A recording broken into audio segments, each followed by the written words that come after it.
It was almost like Amanda talking from the grave. Is it a crime of passion? Is it a crime of revenge? What's going on? When you walk in this apartment, you see Amanda Plass lying there on the floor. She's spread out on her back, and there's blood all around her. There was no doubt that she was already dead. It wasn't even like she needs help. It was she's dead. My worst enemy, I wouldn't want to have to go through that. It's just horrible. Not knowing how to even comprehend what had happened,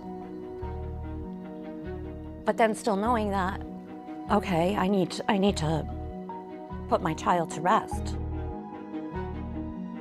Every single person in her life was a suspect. Everybody. She said she had a lot of bad relationships in the past. Oh my God.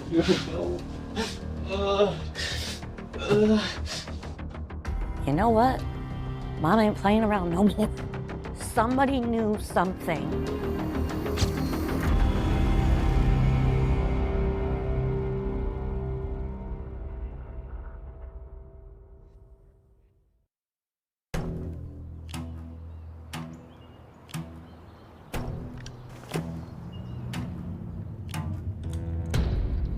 Our story begins here in Chicopee, Massachusetts. A small city nestled alongside the Connecticut River. Chicopee is a suburb of Springfield, Mass. It's about 90 miles outside of Boston. Here on bustling Memorial Drive is this busy Friendly's restaurant. It's a place for ice cream celebrations and familiar faces. One of those familiar faces, 20-year-old Amanda Plass. More than a waitress, really. Those who knew her said she was the heart of this place.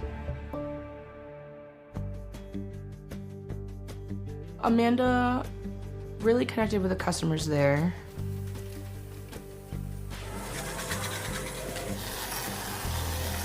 She had a child that used to come in and only liked red gummy bears on his sundae, so she made his sundae with just the red gummy bears.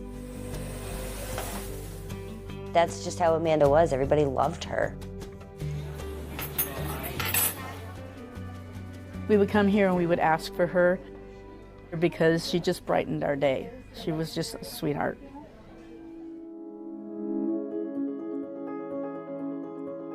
It was a warm evening in August, right around 5 o'clock, and Malene Holmes sat right here in this Friendly's, waiting for Amanda. Malene was a customer, and she and Amanda had become friends. They were supposed to meet right before Amanda's shift for dinner. She used to come here and have dinner with us before she'd start her shift. We had been waiting for her, and then she didn't show. Everybody was concerned. They were trying to call her, and there was no response. Everybody was like, where is she? It was just very strange. It was very, very strange. Even more strange was when minutes turned to hours, and the ever-reliable Amanda Plass never arrived for her shift at Friendly's. Not long after Amanda fails to show up for work, a frantic 911 call comes into the Chicopee Police Department. The caller is a 22-year-old named Seth Green. And Seth tells dispatchers that when he went to visit his girlfriend Amanda, he stepped into a scene of unimaginable horror. She was laying on the kitchen floor right when I opened the door. Just in a pool of blood, stabbed to death. Called 911. I was still holding her when I called 911. I mean, there was no doubt that she was already dead. It wasn't even like she needs help. It was she's dead. I mean, she was throat was slit, multiple stab wounds to the chest, right in the heart. I was the on-call state police detective for that particular day. I got a call to say that there was a homicide occurred in Chicopee. Ronald Gibbons, who at the time was a detective with the Massachusetts State Police, raced to the crime scene. What's the scene like? You arrive, what are you taking in? This is the building itself. The Chicopee police officers had cordoned off this area, had put the yellow tape around it Right. to block anyone from going to the back. When the first detectives arrived at the scene, Lieutenant Gibbons says Seth was in distress and sitting on the back porch. He was frantic, he was erratic, he was just a range of emotions. What was that like for you, to see her on that floor? It's just something that I would never wish upon anybody. Like, you know, my worst enemy, I wouldn't want to have to go through that. Honestly, it's just horrible. When you walk in this apartment, you see Amanda Plass lying there on the floor. Describe the position she was in and what you're taking in as you see her. She's like spread out on her back and there's blood all around her. Death by stabbing is very often a personal attack on behalf of the perpetrator. You have to be up on top of somebody when you plunge that knife into them. It was almost like Amanda talking from the grave. Is it a crime of passion? Is it a crime of revenge? There's a lot of slashes here. This was very violent. It looked like she fought. I knelt down right next to her. I wanted to, you know, imagine or think that she was, you know, breathing or something. And I tried to give her CPR, like blow into her mouth, and it literally blew out of her. She was pretty butchered up, and yeah, it's just horrible. She's lying on the floor in a pool of blood with multiple wounds, partially dressed, and very dead. It's around the same time that Amanda's sister, Amy Lee, receives an unexpected visit from her aunt. And she told me, you know, your sister's dead. Your sister's been murdered. And I remember just crying instantly. I remember screaming. And my aunt is like, we need to find out who did this. We need to find out right now. And as we're en route to go tell her, my mom's calling me. And she's saying, Amy, what's going on? My mom's begging me to tell her on the phone what's wrong. So I went outside, and there were the Chicopee detectives and the state, my daughter, my husband, to let me know that she had been stabbed to death. So in real time, you're learning that your daughter was stabbed to death. How difficult is it to process all of this that's going on in that moment? Oh my gosh, how am I going to bury this kid? Or what, you know, 19, 20-year-old has a life insurance policy. Where do you get the money? Just that whole process of not knowing how to even comprehend what had happened, but then still knowing that, okay, I need to put my child to rest. It's something you can never be prepared for. No, never in a million years. You see your friend and they're happy, they're vibrant, they're excited for life, and then all of a sudden, they're gone. And it just didn't make sense. It still doesn't make sense. I had this heavy gut feeling that something really bad was gonna happen to Amanda. I was like, oh my God, did I manifest this? Like, did I put that thought out there and it came true? Nobody could understand why it happened because Amanda was just friends with everybody. I don't remember Amanda having any enemies. Every single person in her life was a suspect. Everybody. Any detective or criminologist is going to tell you that our money is on Seth Green, the most recent boyfriend. My captain is now saying, head to the station. They got a possible suspect. He's down at the station. They're going to interview him. Need you there right now. It's a race against time. I think my knife may have been in her house. So you have a knife at her house? That knife was not found. Seth was the perfect suspect.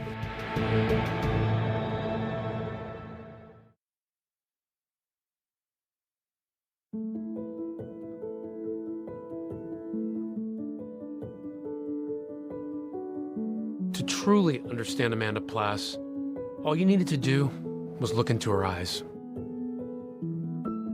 You can see her soul, the love that she had for everybody and anybody. Her eyes changed colors. When she was really happy, her eyes would literally turn green. What stands out to you when you think about her? Her spirit, yeah, her energy. Amanda grew up in Chicopee, once a bustling mill town, now a quiet working-class community known for the rambling Chicopee River. Chicopee's a small place. Everybody knows everybody. The neighborhood itself is a very close-knit neighborhood. The houses are pretty adjacent to each other. Very urban residential neighborhood.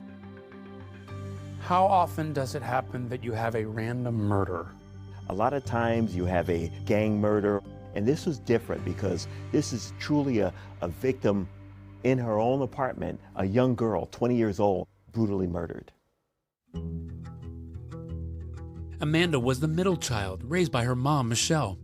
She attended a local high school, but left before graduating and instead earned her GED. She was a hippie child. I often find her barefooted outside, painting or taking pictures of the neighbor's dog, playing her guitar. Growing up, we were like best friends. My mom used to dress us up like we were twins. My mom was a single mother for most of our childhood, and we moved around a lot. I've always raised my children to be, independent, and you get what you earn. I used to call Amanda the bigger sister. She had a job, an apartment. Her work ethic was nonstop. Amanda was always dancing around and painting and splashing colors everywhere. Anything that had to do with being artsy, she would make feather earrings. When you see a sunflower, you think of Amanda. It became her trademark. When she found the music festival scene, that really is where she started to blossom. She's in her early 20s, and she just found herself right before she passed. A butterfly coming out of a cocoon. Just the brightness. That was her. On that tragic Friday in Chicopee, Amanda's boyfriend, Seth, whom she had only been dating for about a week, tells police he stopped by Amanda's apartment and immediately noticed a broken window. I pounded on the door for a minute. And then did you try going to her apartment door? Yeah, turned the handle on the hot. I went to her door and let myself in, and she was laid on the floor in a pool of blood. She got up immediately and called. You have the right to remain silent. Do you understand that? Yes, sir. Seth had only been dating Amanda for the week. But he said he had moved his things in, and it was a serious relationship. I've been hanging out every single day for a week now. I don't even grounds.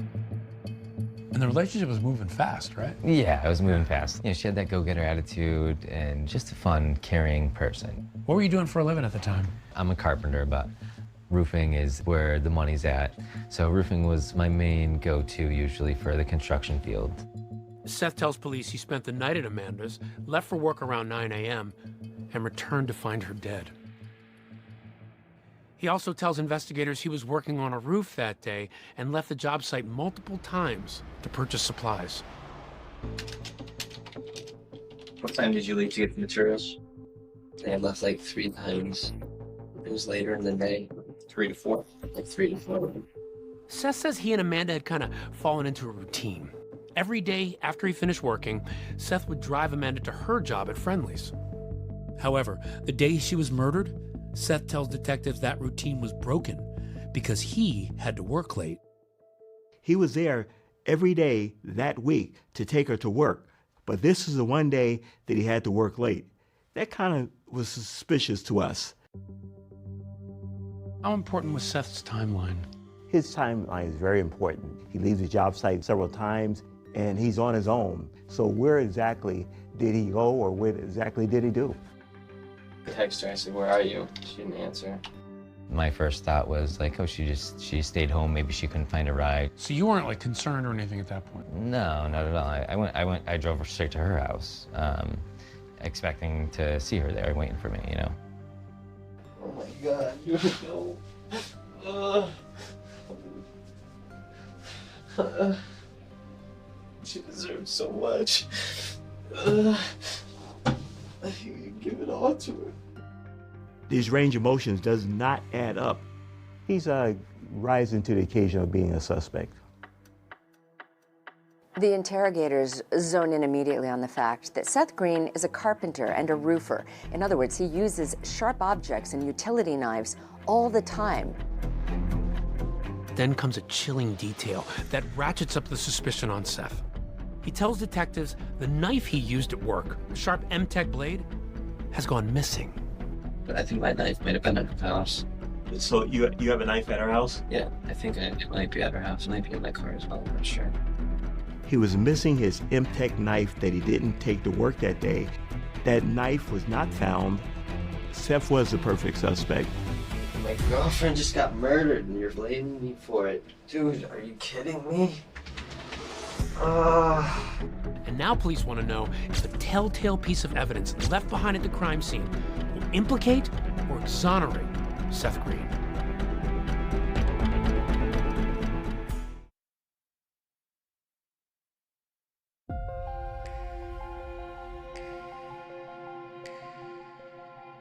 Michelle Penna will never forget the final text message she received from her daughter Amanda.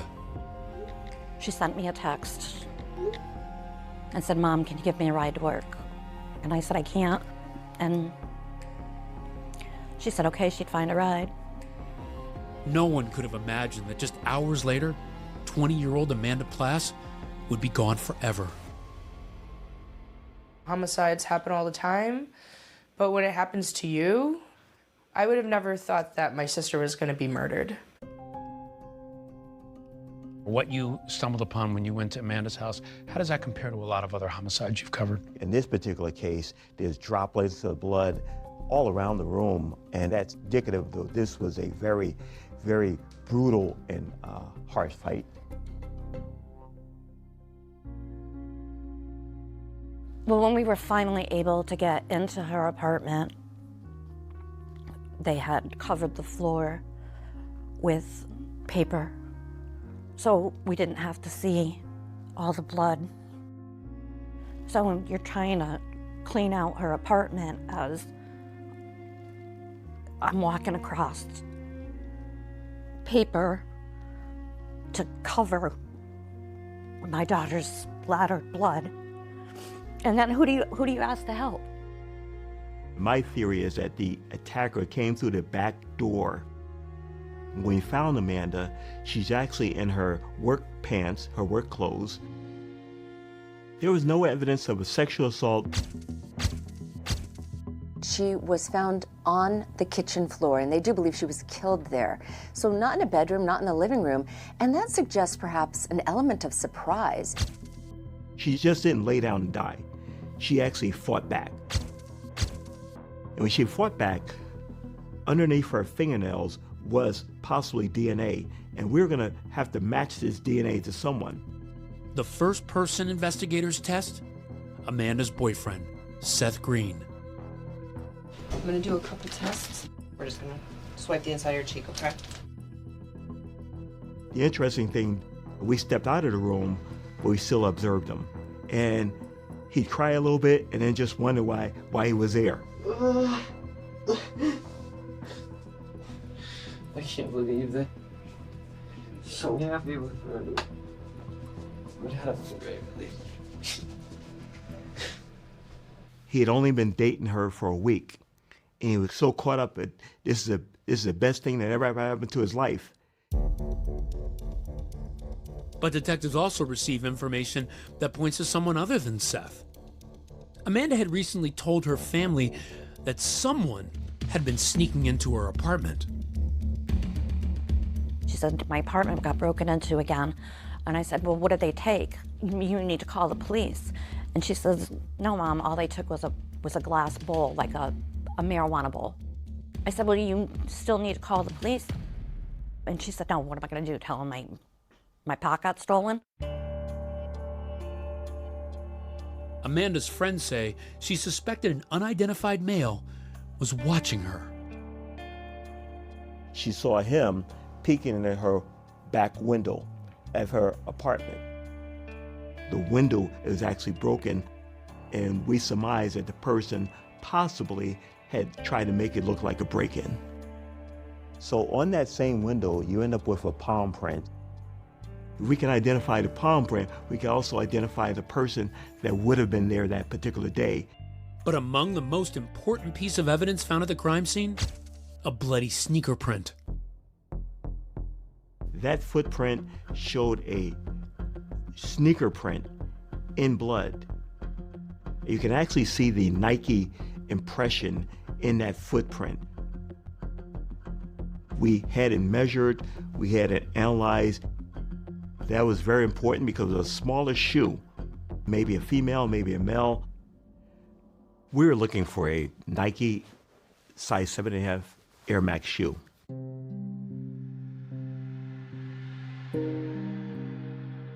I remember a couple days after she was murdered, everybody had went to her apartment in Chicopee Center and just held a memorial. The whole front of her building was just a sea of sunflowers. That was a really intense, emotional time to be in front of the apartment of where she was murdered and just comforting each other, just shocked, not understanding how or why. And then, a few days after Amanda's murder, there was a funeral. I just remember it just being beautiful and intense and very heartbreaking. And a lot of sunflowers. Meanwhile, police aren't giving up on the idea of Amanda's boyfriend Seth as a suspect. Within hours of Amanda's murder, they even go as far as to ask him for the shoes on his feet. Would you give us permission to look at your shoes? Yeah, you can take them. Let me take them off now. Just put up. Finally, after almost 15 grueling hours, investigators reach a conclusion. Seth Green is not their killer. His DNA did not match. His shoe print didn't match. His boots were a size 12. It was too large to be the person at the scene. Clearly, there's some other shoes there that were not mine, and that's the thing that got me released, honestly.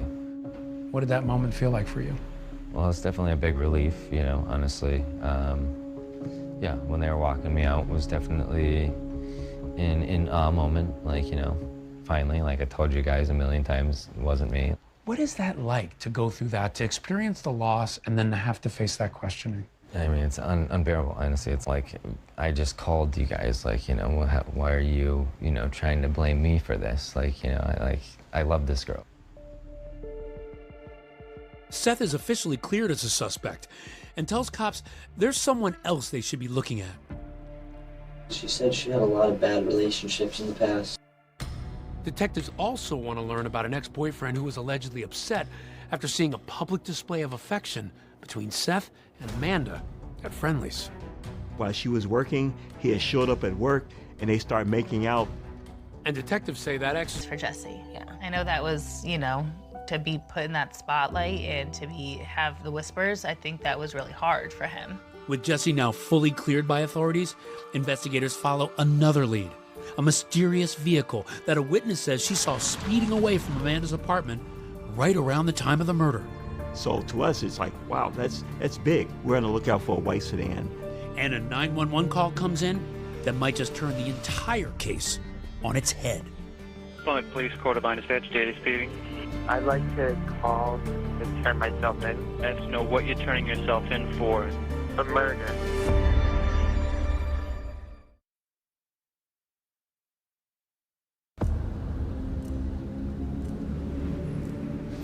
Jesse, there's a couple of things that are bothering me here on your statements. Amanda's ex-boyfriend Jesse raised eyebrows when detectives say he was less than forthcoming with information. Now, you said you still don't know how she died. I don't. You don't? I find that very hard to believe that you have no idea how she died when everybody's talking about it. It's been on the news. But after determining Jesse had a solid alibi, he was cleared, and investigators with the Chicopee Police and the state police quickly move on. Still unclear who exactly they're searching for. One of the best clues that investigators find is a shoe print, a sneaker that is a size 7.5 men's shoe, which is very small for men. It's the smallest size you can get in men's shoes. Or it could be a woman's size 9. Investigators get a new lead from a neighbor of Amanda, a witness who told police she saw a suspicious car the day of the murder outside Amanda's apartment. And so afterwards, as you're learning more about the scene, you learn about this white sedan that's here that peels away at one point. Right. Not a common thing to do. Not a common thing to do. And we actually got that information from the neighbor next door. They remember a white car here, and they just remember a female, single female in the car pulling away at a high rate of speed around the 4:30 hour. And then we identify who that white car was, ended up being a girl from East Hampton named Mercedes Benz. That's right, her name is Mercedes Benz. Another friend of Amanda's who works at Friendly's. Mercedes was a really nice girl. She was a waitress here also, and she was friends with Amanda, and we used to talk to her all the time also. Now it was police who wanted to talk to Mercedes Benz.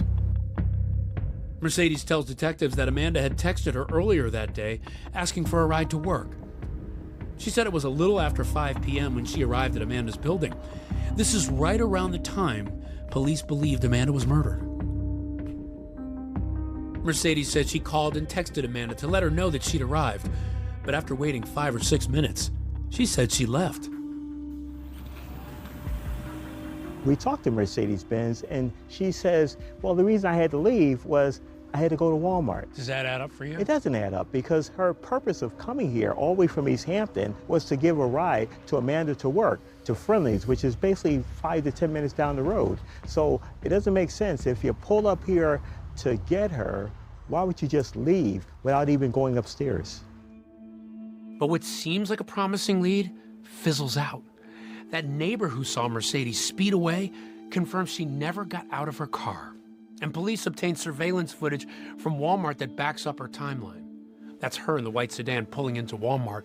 And more footage shows her shopping inside the store. Mercedes was basically cleared once we were able to get the tape from Walmart. Frustrated, investigators push forward, now casting a very wide net.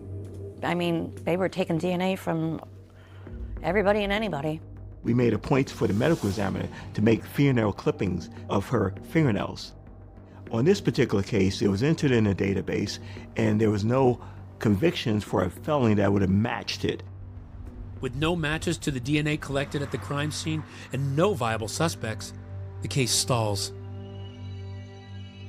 What surprised you most about this time? I think how tight-lipped they were, whether it was Ronnie Gibbons or Chicopee detectives. Nobody was talking. Even to me, nobody was talking. They were very tight-lipped about certain things. How did that make you feel? It was very frustrating at first because I wanted answers. And I would call every Sunday night. I would call down to Chicopee Police Department looking for the detectives. What's the update? What's the update? What's the update? Got nothing to tell you, Michelle. Got nothing to tell you, Michelle. But it's just, at what point is, I never gave up, but you just think, is this gonna be a cold case? Will I ever know? That fear of never getting justice for Amanda was fuel for a fire that was now burning inside Michelle. My mom made it very clear that she wasn't just gonna let the case go cold. I didn't give up hope because Michelle never gave up hope. She never gave up. She didn't let anybody else either. Tell me about how after this time had passed that you said, I got to take matters into my own hands? I was driving home from work and I saw a billboard, and underneath it was Lamar and Company. And I said, you know what? Mom ain't playing around no more. I called them and emailed them, and next thing I knew, Amanda's billboard went up. And that's just the beginning, right? You did flyers. Balloon releases. I even had cards made up, business cards with the Texatip number on it. We attached them to the balloons. When we did the balloon releases, one of the balloons ended up 3 hours away, Cape Cod. Wow. It's been 18 months and 5 days since Amanda was murdered. So today, I'm hoping with the release of these balloons that somebody will come forward. If somebody knows something that happened that day, it was a busy Friday afternoon. We're just looking for that one missing piece of the puzzle. She was just in your face. She really was like you would be as a mother. We want to find out what happened to your child. And she was out there. She was going to find out. Michelle's a force. Despite Michelle's efforts to publicize Amanda's case, the investigation continues to languish. Then, a dramatic development. More than a year after the murder, a 911 call comes in that initially stuns police. A man confesses to Amanda's murder. I like to turn myself in. I live in Plymouth. Spell your last name. Do I really have to? I'm turning myself in. Right, but I have to know what you're turning yourself in for. For murder. From where, sir? From Chicopee. From Amanda Place, and I just can't handle it anymore. Cops track down the caller, but just like hundreds of other promising leads, the confession is a dead end. The caller was impersonating another man trying to get him in trouble. Neither had any involvement in the murder. They had read it online, facts about the murder, and once you got through the facts, there was no factual basis to the confession. This was a very frustrating investigation. And then a discovery that blows the investigation wide open. And I still remember the night. It was probably at 10 o'clock at night. I get a call from Ronnie Gibbons. Michelle, you got that whiteboard from the apartment? A clue that had been hiding in plain sight all along. I never heard his name. Had you ever heard Amanda mention something? Nope. Dennis? Never, not once. Can you spot the clue on this whiteboard?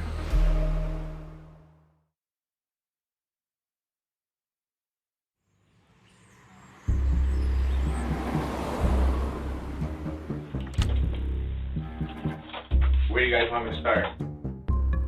Nobody could wrap their head around the fact that Amanda was killed to begin with, let alone trying to think of who could do it. We had a billboard on 391, a huge billboard with this beautiful picture that she took of herself that day she was murdered. Somebody knew something, and nobody was talking.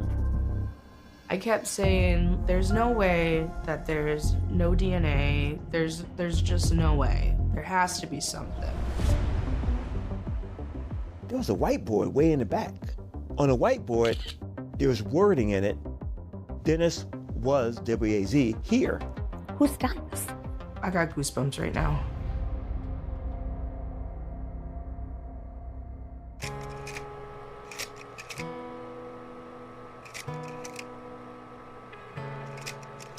So I was on the way to the hospital. They had told me 12 hours before I had her that I was having a boy. And Amanda by Boston was on the radio. As her godmother and I drove to the hospital. And when she was born, the nurse looked at me and said, "It's not a boy." So I named her Amanda after the song by Boston. I'm gonna take you by surprise and make you realize, Amanda,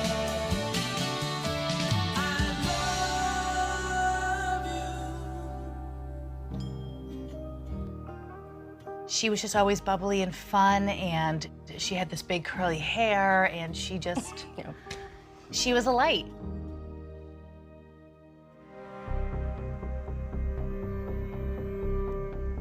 But on that tragic Friday in August, Amanda's bright light was extinguished.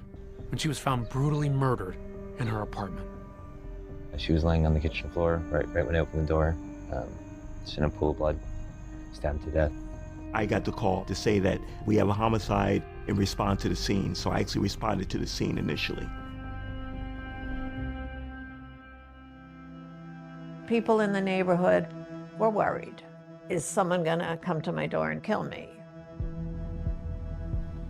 You don't even think it's real at first, you know? You're numb to it. Then you're like, oh, okay, maybe something's like amiss. Like maybe this isn't true. Nobody could wrap their head around the fact that Amanda was killed to begin with, let alone trying to think of who could do it. At the crime scene, police discover a partial palm print on the broken window and a bloody shoe print in the kitchen near Amanda's body. But with lead after lead coming up empty, the investigation is losing momentum. They interview hundreds of people who knew her, friends, relatives, coworkers, and there is nothing new under the sun. Unless somebody comes forward with new information, this case is going to grow cold. I think there's this impression sometimes that a murder happens, police will solve it in months. Some cases, they take time, they linger. Was that frustrating for you? It was very frustrating because, you know, as time goes on and you have to realize that in 2011 when this occurred, time didn't stop. Investigations didn't stop, crime didn't stop. So we were working other cases as well. I was getting nervous that her case was going cold. Somebody knows something that happened that day. We're just looking for that one missing piece of the puzzle. Amanda's mother, Michelle, takes matters into her own hands, organizing benefits, balloon releases. She even got a massive billboard with Amanda's picture put up on the highway. I wanted people driving down the highway and seeing my daughter's face. Somebody knew something and nobody was talking. But then, a little more than a year after the murder, the story takes a strange turn. Rumors are swirling in Chicopee about graphic crime scene photos seen at a high school football game. New details on the Chicopee police officers accused of taking pictures of murder victim Amanda Plass's body. It was June 10th of 2013. I will never forget. There was a news conference. It was the then mayor who was appointing a new chief of police and said that they were investigating a crime scene photo leak by 2 of the Chicopee police officers. My heart just sank. What do you mean police officers were taking pictures of the crime scene and sharing them? 2 Chicopee police officers who had been assigned to protect the crime scene took photos of Amanda's body with their personal phones, and adding insult to injury, they forwarded the pictures to other officers, and it was shown to coaches at a high school football game. Everyone, the whole newsroom was, how could anyone do this? How could an officer do this? Michelle sued the police department and the city, claiming emotional abuse suffered at the hands of the Chicopee PD. They sued them for $10 million. I sued the city, the police department. I sued them all. It wasn't about the money. It was about proving a point. An internal affairs investigation called the behavior an affront to the professionalism otherwise demonstrated by Chicopee and the state investigators in this case. The officers responsible were disciplined by the police department. They were there to protect the scene, and at my daughter's most vulnerable moment, you just respect her in the worst way ever and think that's okay. I was mad. At the same time Michelle's dealing with the photo controversy, she's campaigning tirelessly to keep Amanda's murder case front and center. What was it like for you to have to handle questions about that controversy while at the same time what you're really focused on is finding your daughter's killer? Yeah, and I think that's the hard part of it all. I didn't want the controversy to overshadow the fact that we still did not have justice for Amanda. We were still looking and begging for that end to be closed. Investigators working on Amanda's case had no involvement in the alleged scandal. Frustrated by the lack of progress, they go back to square one, reviewing everything from scratch. We would try to keep saying, what did we miss? What did we miss? What did we miss? And then a breakthrough. While reviewing photos of the crime scene, investigators spot a potentially critical clue that had been overlooked, hiding in plain sight in Amanda's bedroom. We come upon, in a scene where the table is at, there was a whiteboard way in the back. On the whiteboard, there was wording in it, Dennis was, W-A-Z, here, 8/11/11. The grisly murder took place in the kitchen, but the whiteboard was in Amanda's bedroom, which appeared undisturbed, and they missed the clue. I get a call from Ronnie Gibbons, and it was like 9:45 at night. Michelle, you got that whiteboard from the apartment? I said, yeah, it's in the closet. He said, I'll be over in 5 minutes, I gotta grab it. After more than 2 years, investigators finally had a name. But the answer to the question, who is Dennis, only brings more mystery. This Dennis was here on this whiteboard. This is a huge clue for your case. This is a big clue. Why? Because Dennis' name had never come up in the investigation. Now we're scrolling through Amanda's Facebook going, who's Dennis? She didn't know. Amy Lay didn't know. Her friends were calling me going, Dennis. Nobody knew who Dennis was.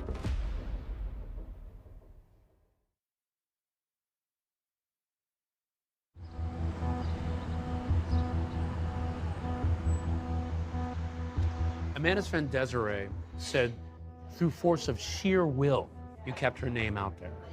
How difficult was that? It was difficult. It takes a toll. And there are some nights where you just, again, you don't want to be that mom. But then something else would pop up and you'd be like, okay, let me call Trooper Gibbons. It was tough. It was very tough. I had Michelle that was calling me at 11 o'clock at night, 12 o'clock at night, mad and angry. You gotta do something. You gotta do something.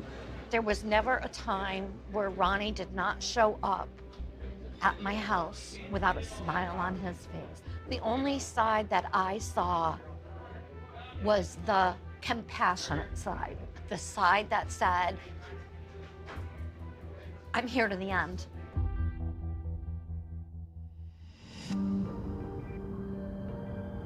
It was a Wednesday night in October, more than 2 years after the murder, when Detective Gibbons was the one making a late-night phone call to Michelle. It was October 30th, 2013, 9:45 at night. I get a call from Ronnie Gibbons. Hey, you still got that whiteboard from Amanda's apartment? I said, yeah, it's in the closet. He said, I'll be over in 5 minutes, I gotta grab it. The discovery of a name hiding in plain sight on a whiteboard in Amanda's apartment kickstarts an investigation that, frankly, had been on life support. Now the question everyone is asking, who's Dennis? No one knew Dennis. Had you ever heard Amanda mention someone named Dennis? Never, not once. I never heard his name. The detectives told me right when they found it, asking me if I knew the name. Like, no idea. It is such a long shot, but they zone in on that and they decide they need to find out who Dennis is. One of the things that was missing was her cell phone. We went back to her cell phone records. We came out that there was phone calls for a number. They came back to a Dennis Rosa Roman. I immediately recognized the name because about a year before, I had actually arrested Dennis Rosa Roman. Gibbons had arrested Rosa Roman on a misdemeanor charge of disorderly conduct. Rosa Roman pled guilty and paid a fine. But now Gibbons knew exactly who Dennis Rosa Roman was. The question, was this the same Dennis whose name was on that whiteboard? You have anything further you want to tell us?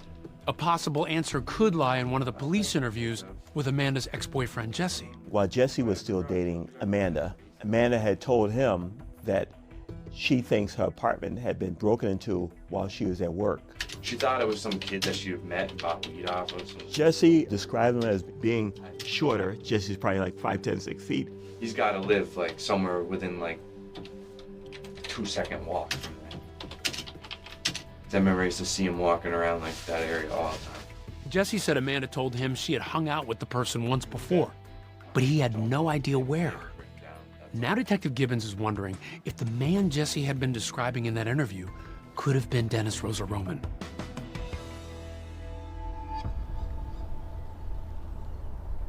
Amanda lives about a half a block away from this park. She used to hang out here, right? Yeah, this is like a hangout for the neighborhood. And we learned later on, this is kind of like where Dennis would hang out during the daytime because he just didn't work.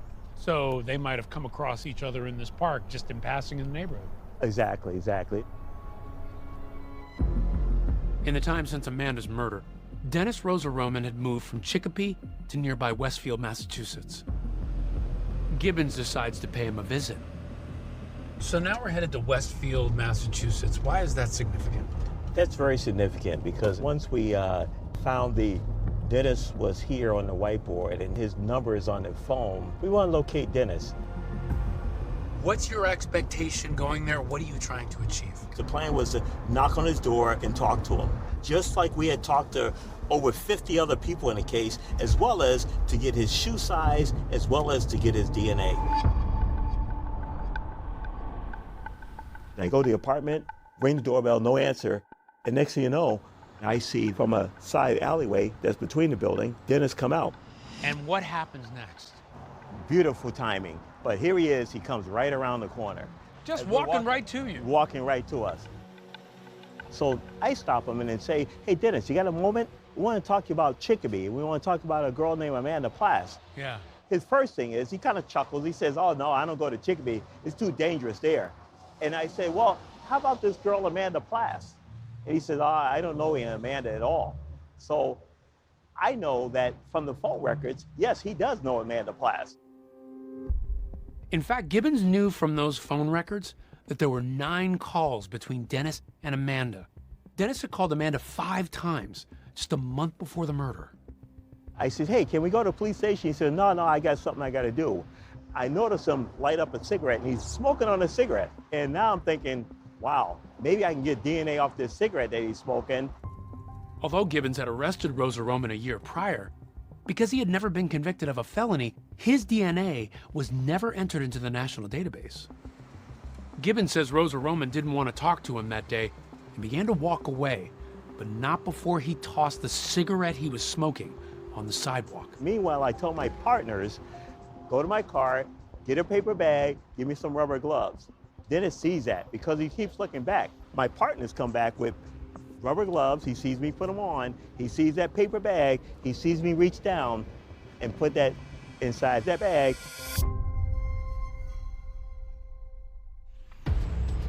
Two days later, Dennis Rosa Roman is sitting in an interview room at the Westfield Police Department. So your first name is Dennis, right? Yes, D-E-N-N-I-S. Engaging in a high-stakes game of cat and mouse with investigators. I don't feel right doing this at all, but I have to. You don't even understand. I'm trying to save my life here.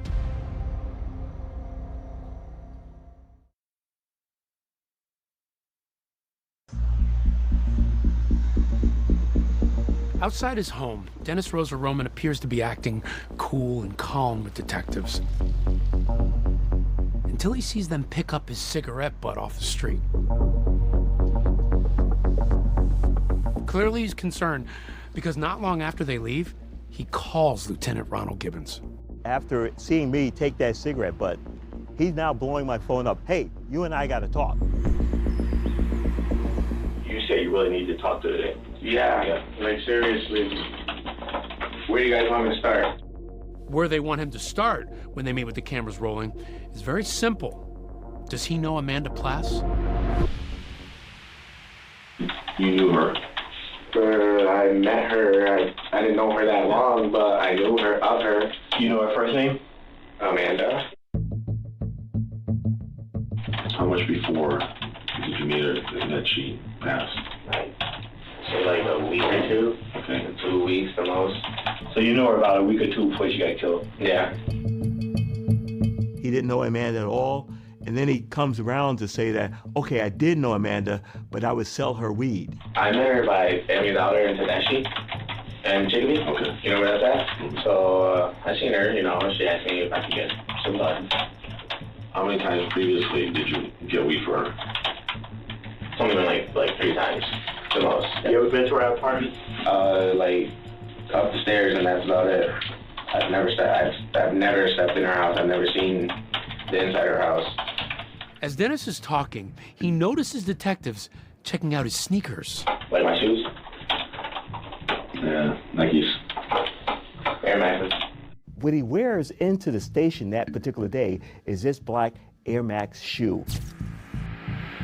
And we took the aha moment to say, you know what, can you take off your shoe and I'm gonna take a picture of your shoe. Oh, my feet stink, I'm sorry. Because the crime scene itself had imprint in blood. The print that you found on the scene, what size was that? That was a size 7.5 Nike shoe. And what size is the shoe that we're looking at? This is a size 7.5 Nike shoe. Remember, detectives have had no luck matching those bloody shoe prints to previous suspects. So according to Gibbons, this is potentially damning if confirmed, but still not as conclusive as a DNA match to what was found under Amanda's fingernails. So Gibbons says they get Rosa Roman to agree to a DNA mouth swab. Just, open your mouth, just gonna rub that inside your lip. And so do the other side. Gibbons says he wants Rosa Roman directly tested in case that cigarette butt sample might somehow be contaminated. Doing great. Under your tongue. There's a really big difference between you thinking, hey, I think we got our guy, and you lining it up with the evidence. This is a matter of facts. So the day that this all happened, what happened that day? So, Rosa Roman starts telling detectives his version of what happened the day Amanda was killed. I brought her some weed. Did she call you like that day? Or? Yeah, she called me that day. She said, yo, can you bring me a dime bag? She was not the one that came to the door. Like, the guy opened the door, he just said, yo, give me that, and that's it. And I went about my way. What Dennis says is that this other guy was at the apartment. I didn't bother saying anything to the guy. The guy looked suspect, like, he looked suspicious. He answers detectives' questions about what he says the man looked like. I'm 6 feet, so what are you saying? 5'10", maybe? Oh, he's taller than you. Taller than me. Obviously. Yeah.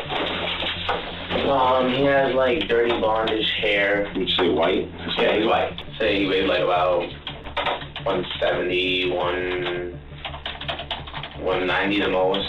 Almost 200 pounds. And goes on to describe what he claims he heard while outside the apartment. I'm listening to this guy's like, I want my money. I didn't give you this for no reason. Why would you do this to me? That was the guy's voice? Yeah. You're asking him questions about the description of the man who made these comments from inside the apartment. Why are you asking him about that? Because I want to lock him into a story. Will you be consistent with that story, or you go on another tangent? So the guy said something to her like, I want my money, I didn't do this, I want my money. I didn't do this for nothing. For nothing? Right. Did you hear her voice? No, I didn't. I didn't hear nothing. Rosa Roman is consistent, even though Gibbons says he is convinced Rosa Roman is making up his story. That's all about everything I know, and I can't say no more, no less. You know what I'm saying? Truly, I'm sorry, guys. I'm actually helping you guys. You know what I'm saying? You're very helpful. Yeah, Because you know what? Not too many people have told us that they saw the guy there, you know? So that you're aces with me, you know? I didn't have enough to arrest him at this point. I had to allow him to leave. Thank you very much. One interview ends, but Rosa Roman isn't done answering questions. 2 days later, This picture is inside her apartment. You ever seen this room? It's a photo of that whiteboard. What will Rosa Roman have to say when he's shown his name is on it? And see right here, it says Dennis was here.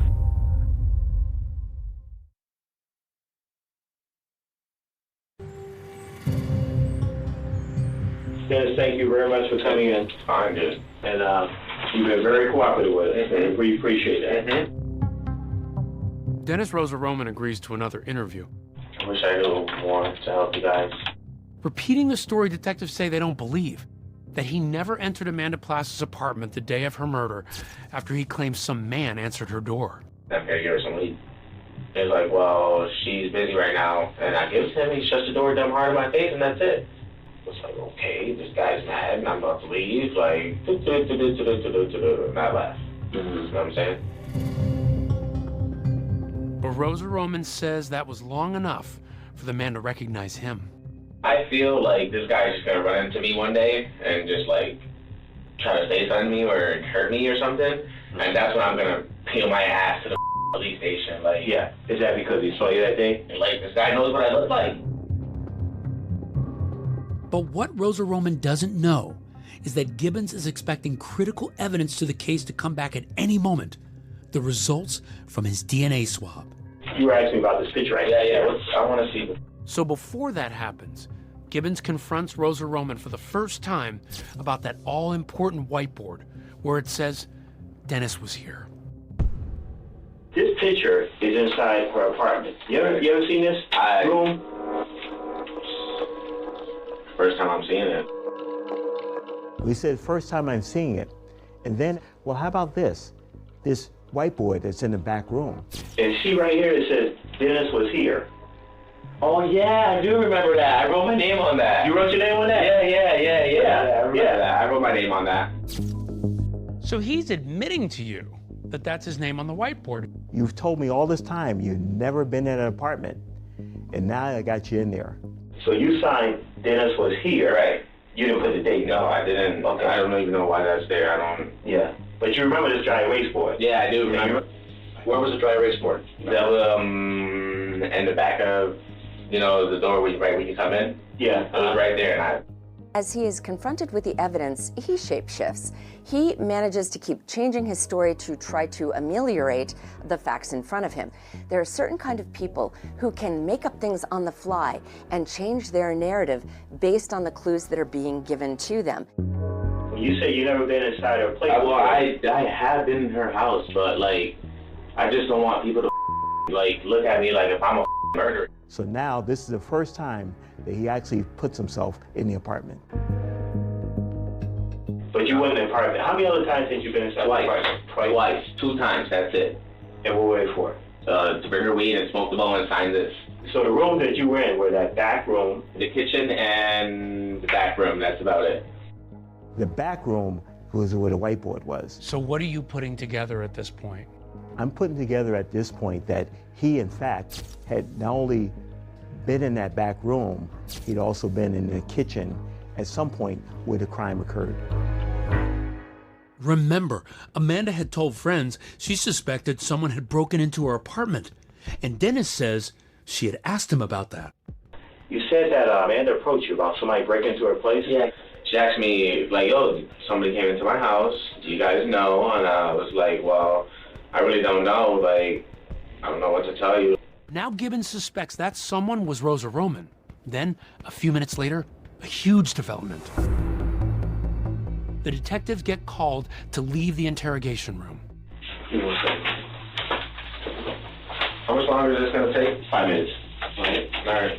Outside, they get the news the DNA results are in. Rosa Roman is a match for what was found under Amanda's fingernails. They soon drop that bombshell on him directly.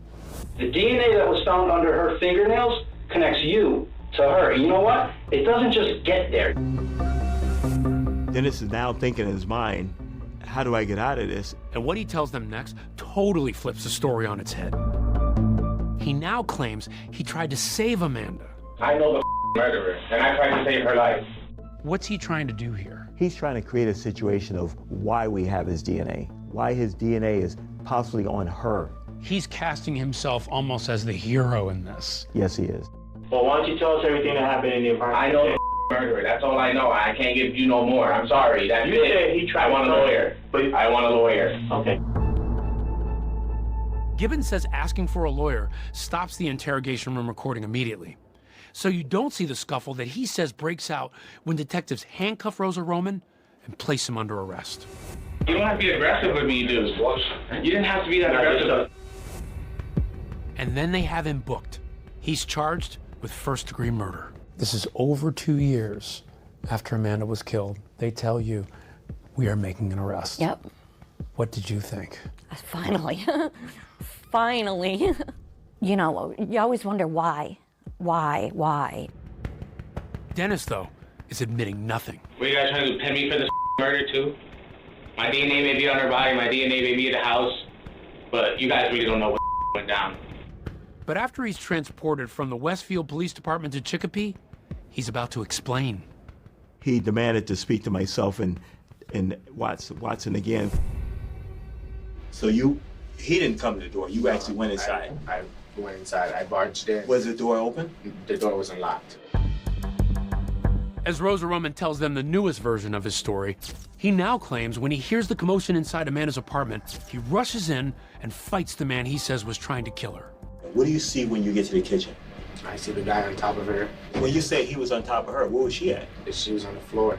What are you doing? I'm tussling with the guy, trying to get the knife out of his hand, and he's just like thrusting it forward towards me, and I'm like trying to back up, and I try to like grab Amanda, and she scratched me. Yeah, she got some skin off of me, but that was because I was trying to save her. That's right. Rosa Roman now claims he tried to save Amanda's life. This is the key to his new story. His explanation for why his DNA is under Amanda's fingernails, even though he says he didn't kill her. And after that, me and him were tussling, and the guy punches me in the jaw, and I run out the door. And that's what his story was, that this guy is now following him around town. He's now being threatened by this guy because this guy doesn't want the truth to come out. What did he tell you? Yo, you snitch on me, I'm gonna kill you. Just like that. Like, I know I killed her, and that's it. It's done. But now, Rosa Roman has to tell that story in court. The trial of the man accused of killing 20-year-old Amanda Plass is getting underway today in Springfield. And he says he can identify who Amanda's killer is.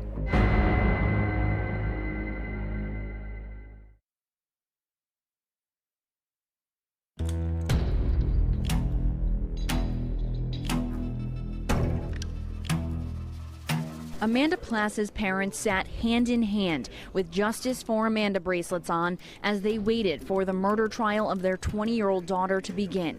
I think I broke down more so in the courtroom, just looking at him. It's kind of hard to describe how it felt to see him for the first time. It's like a fever dream. Like, is this really happening? But my mind was not on him. My mind is on my sister. When I was selected for the jury, it was surreal. It was definitely a bit of a, oh my God, what am I in for? The home that Amanda lived in was 2 houses from where my mother grew up and my grandmother lived. It just became very personal.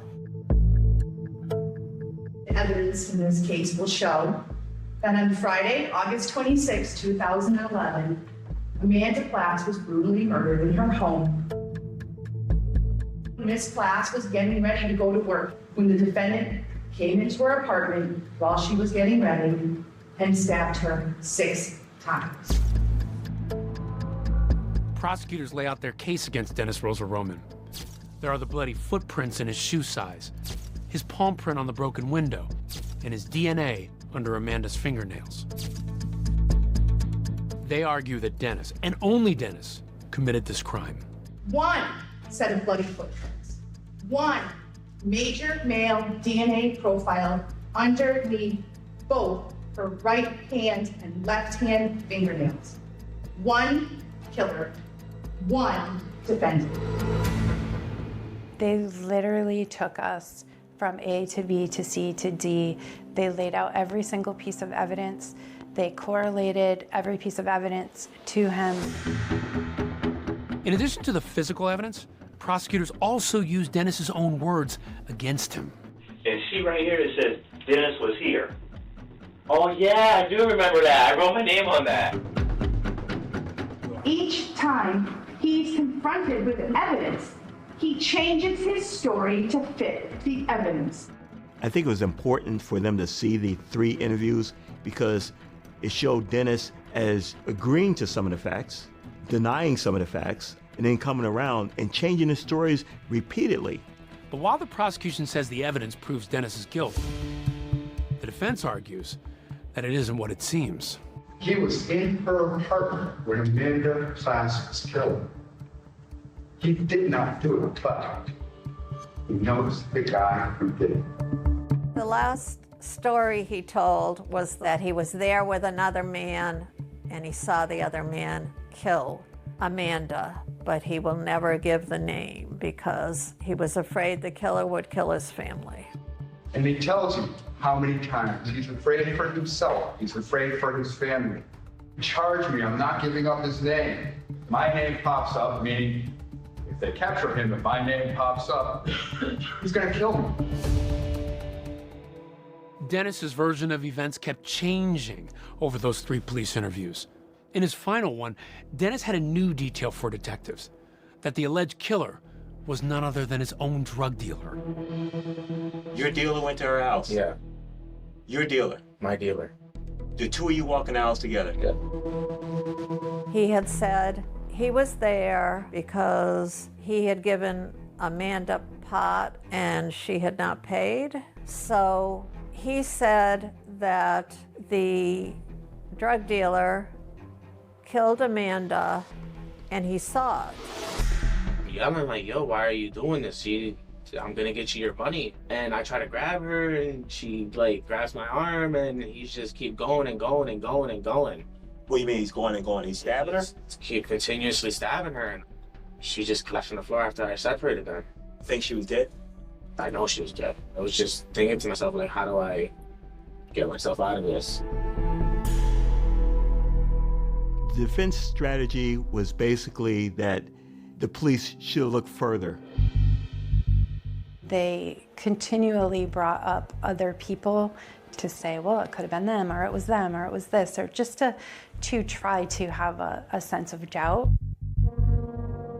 After 8 days of testimony, the fate of Dennis Rosa Roman now rests with the jury. When we retired to the jury room to deliberate, we took a photo of Amanda.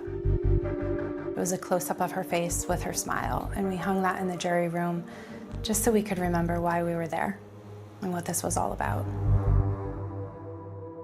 It was hard. You don't ever want to think of your best friend going through something that awful. And that was her final moments. Yeah. And then bringing that into the trial, it was just... It's terrible. It's terrible. To this day, it's just... there's no words. After only 5 hours of deliberation, the jury reaches a verdict. We were sitting in the DA's office in the break room, and next thing you know, you hear running down the hall that the jury came back. Breaking news this hour, a guilty verdict today in the Amanda Plass murder trial. The jury today found Dennis Rosa Roman guilty of first-degree murder. We had a couple jurors who weren't quite sure. One of them wanted to review a bunch of evidence again, and his commentary the whole time was, look at him, he's lying, he keeps changing his answers. And we very quickly came to a unanimous decision that Dennis was guilty. When that moment you felt? Relief, definite relief. Now I can put an end to this chapter. Despite a guilty verdict, there's still the unanswered question hanging over this case. And that's, why did Dennis Rosa Roman kill Amanda Plass in the first place?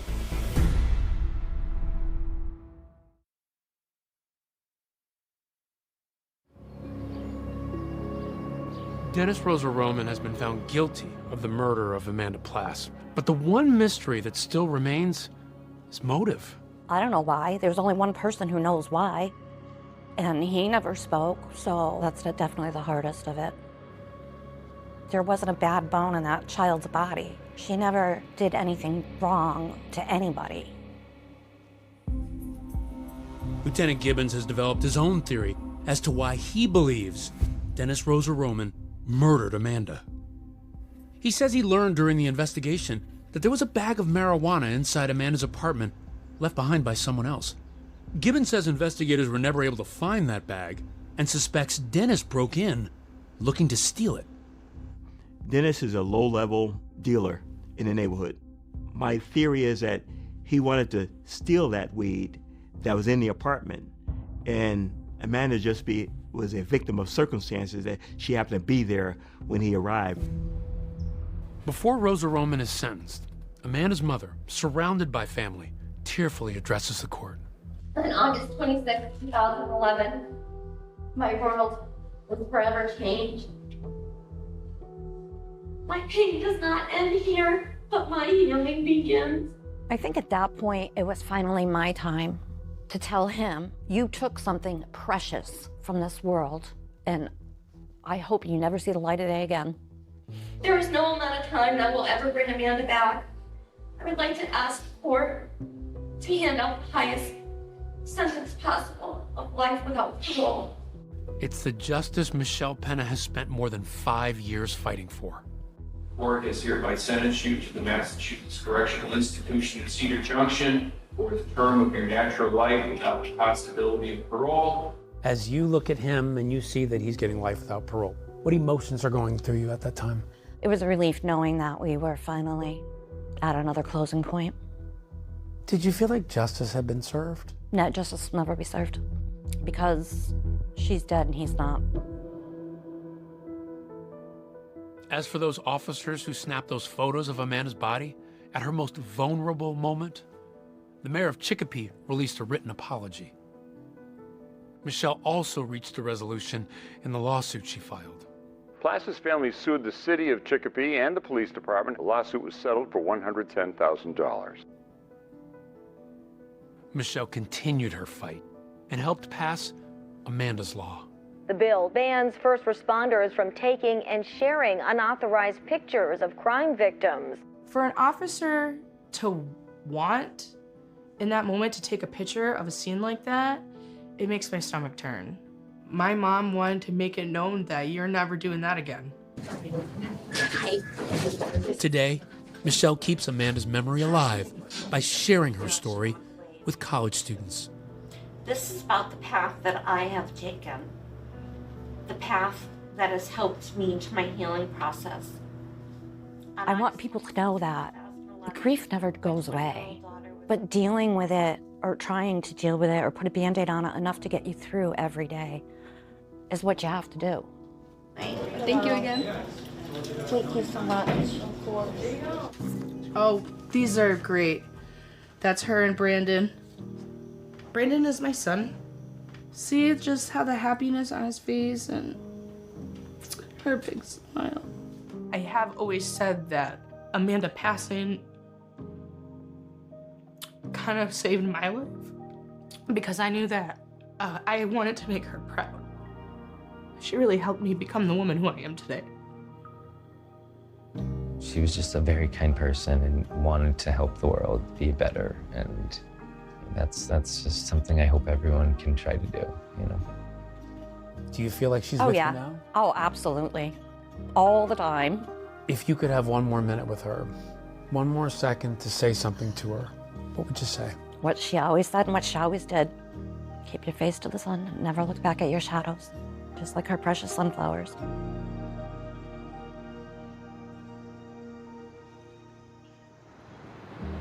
Dennis Rosa Roman appealed his conviction, but it was denied. And David, even though he was sentenced to life without parole, there's still a chance he could walk free one day as early as 2028. A Massachusetts court has ruled that it's unconstitutional to sentence offenders under the age of 21 to life without parole.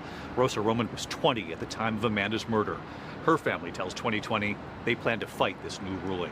That's our program for tonight. I'm David Muir. And I'm Deborah Roberts. From all of us here at ABC News and 2020, good night.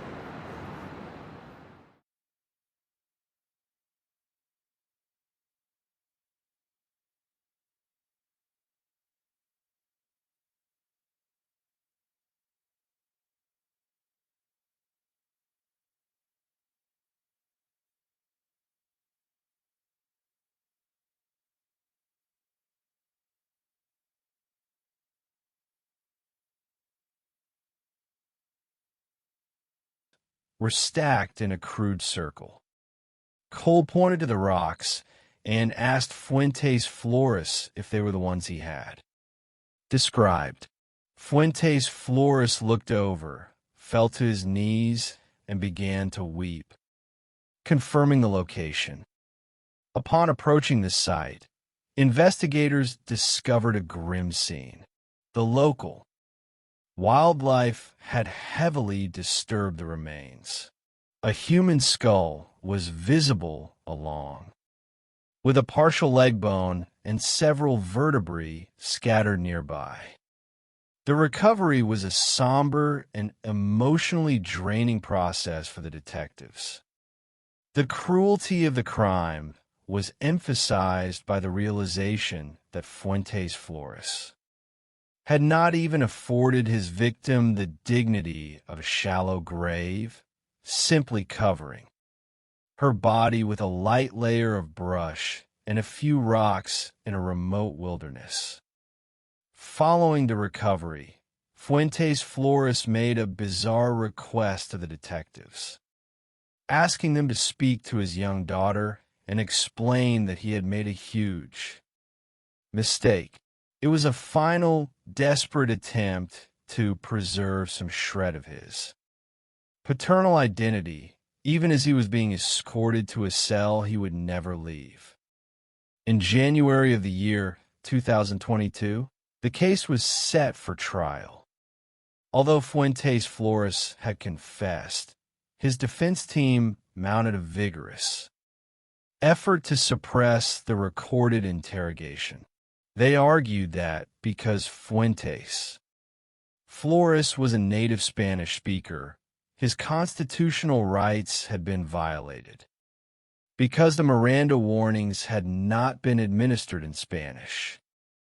However, the prosecution successfully demonstrated that Fuentes Flores possessed an excellent command of the English language, speaking it fluently with his wife and employers. The judge denied the motion to suppress, ruling that the detectives had meticulously preserved his rights. Faced with the admissibility of his full confession, Fuentes Flores chose to enter a slow plea. Under this legal arrangement, the defendant waives his right to a jury trial, allowing the judge to review the evidence and render a verdict, thereby avoiding the publicity of a full trial while preserving specific rights of appeal. The judge reviewed the extensive evidence, including the geofence records, the DNA analysis, and the confession, and found Fuentes Flores guilty of first-degree murder with the special circumstance of commit during a rape.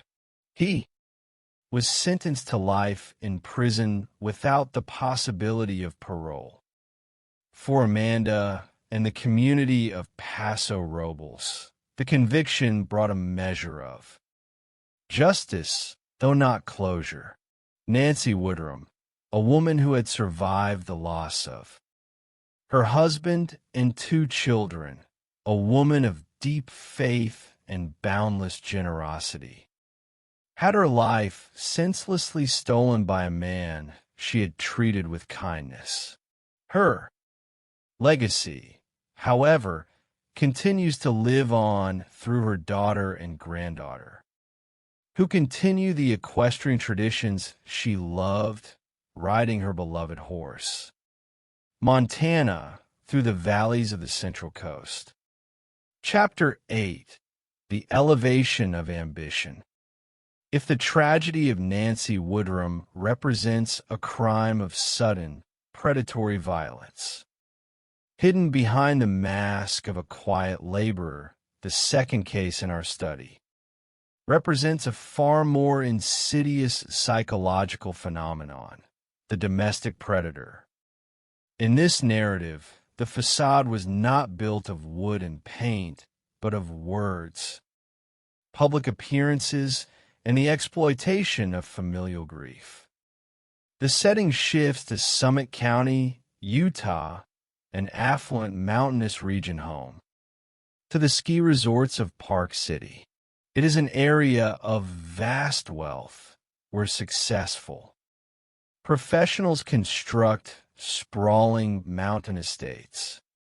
In this competitive environment lived Corey Richens, a young woman whose early life had been defined by a relentless drive for upward mobility. Corey grew up in a hard-working family that moved frequently due to her parents' construction jobs. They were not impoverished, but they were far from the wealthy elite who's. Holmes Corey would clean as a teenager, working for her aunt's cleaning service. As she cleaned the toilets of the mansions in Park City, Corey harbored a deep ambition. She did not want to be the one cleaning the estates. She wanted to be the one who owned them. In her early 20s, while working as a cashier at a Home Depot in Park City, Corey met Eric Richens. Eric was significantly older, deeply established, and came from a prominent local family. The Richens owned a historic cattle ranch in Summit County, and Eric was a dedicated outdoorsman, hunter, and a devout member of the Church of Jesus Christ of Latter-day Saints. Eric had built a highly successful stonemasonry business, C&E Masonry, which generated millions of dollars in revenue. He was a dynamic, hard-working man who loved his family, coached his son's soccer teams, and enjoyed a comfortable, affluent lifestyle. The chemistry between Corey and Eric was immediate, but the relationship was met with skepticism by Eric's family. They perceived a calculating nature in Corey. That troubled them. This tension culminated on their wedding day, a beautiful backyard ceremony. Moments before Corey was to walk down the aisle, Eric's mother presented her with a prenuptial agreement. The document dictated that Eric's stonemasonry business would remain solely his property, and that Corey would only benefit from it in the event of his death while they were married. Corey was deeply distraught by the document, but desiring the marriage and the lifestyle it promised, she signed it. Over the next several years, the couple had 3 sons in quick succession. Corey transitioned from a stay-at-home mother to an ambitious entrepreneur, launching a real estate flipping business called Carrie Richens Realty. By all public accounts, they were the quintessential successful American family.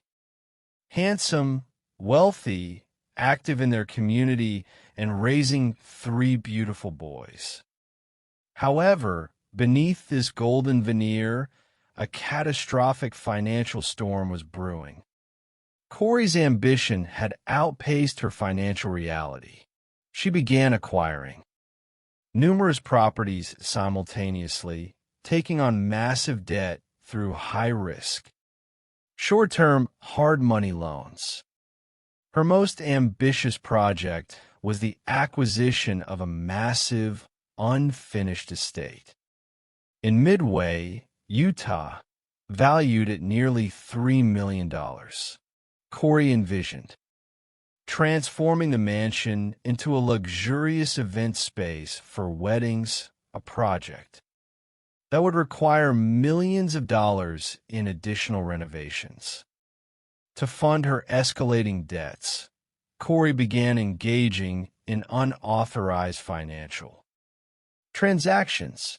In the year 2020, Eric discovered that Corey had secretly taken out a $250,000 line of credit against their family home, which Eric owned solely. She had forged his signature on the documents, presenting a devastating betrayal of trust. Deeply alarmed, Eric consulted a divorce attorney and quietly restructured his estate.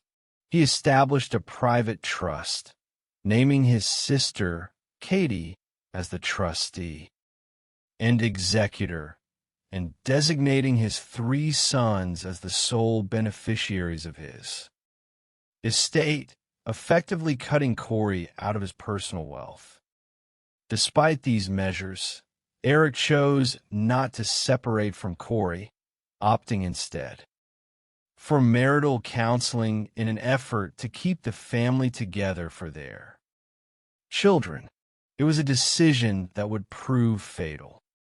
Chapter 9. The Call in the Night. On the night of March 3rd, in the year 2022, Corey claimed that she and Eric were celebrating. She had finally closed the deal on the Midway Mansion, a transaction that Eric had initially opposed due to the immense financial risk. According to Corey, she prepared a celebratory cocktail for Eric, a mixed drink containing alcohol, which he consumed in their bedroom. She claimed that she then went to sleep in her young son's room to comfort him during a night terror. At approximately 3 o'clock in the morning on March 4th, Corey placed a frantic call to 911. She reported that she had returned to her bedroom, touched Eric, and found him cold and unresponsive. The first responders who arrived at the scene encountered a chaotic environment. Paramedics attempted cardiopulmonary resuscitation, commonly known as CPR, utilizing a mechanical compression device that created a rhythmic, haunting sound in the bedroom. Eric was pronounced dead at the scene. He was 39 years old, highly athletic, and had no history of serious medical conditions, making his sudden demise deeply suspicious. The body-worn camera footage captured by responding officers documented Corey's initial statements. She appeared to be in deep shock, pacing the home and weeping. She told officers that Eric suffered from Lyme disease and occasionally consumed tetrahydrocannabinol, or THC, gummies to sleep.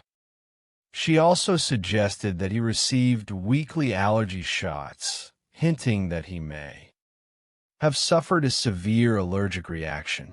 Her mother, Lisa Darden, who arrived shortly after the call, supported this narrative, pointing out that Eric had looked pale and had complained of chest pains the previous evening. As the paramedics worked, one of the emergency medical technicians noticed a significant amount of blood exiting Eric's airway during chest compressions. This led to an initial informal hypothesis on the scene that Eric may have suffered a ruptured brain aneurysm. This explanation was initially accepted by the family as they try to make sense of the sudden tragedy. Eric's sister, Katie, arrived at the home, her raw, guttural screams of grief echoing through the hallways as she took the young boys upstairs to shield them from the scene. But the illusion of a sudden, natural death began to fracture almost immediately. Chapter 10. The Safe and the Book. The morning after Eric's death, a dramatic confrontation occurred at the Richens' home. Corey, desperate to locate Eric's will, hired a locksmith to drill open a large safe in the garage. Eric's sister, Amy, arrived at the property and witnessed the locksmith at work. A furious physical altercation ensued. Amy informed Corey that Eric had secretly established a trust, that she was not the executor, and that she did not own the home they were living in.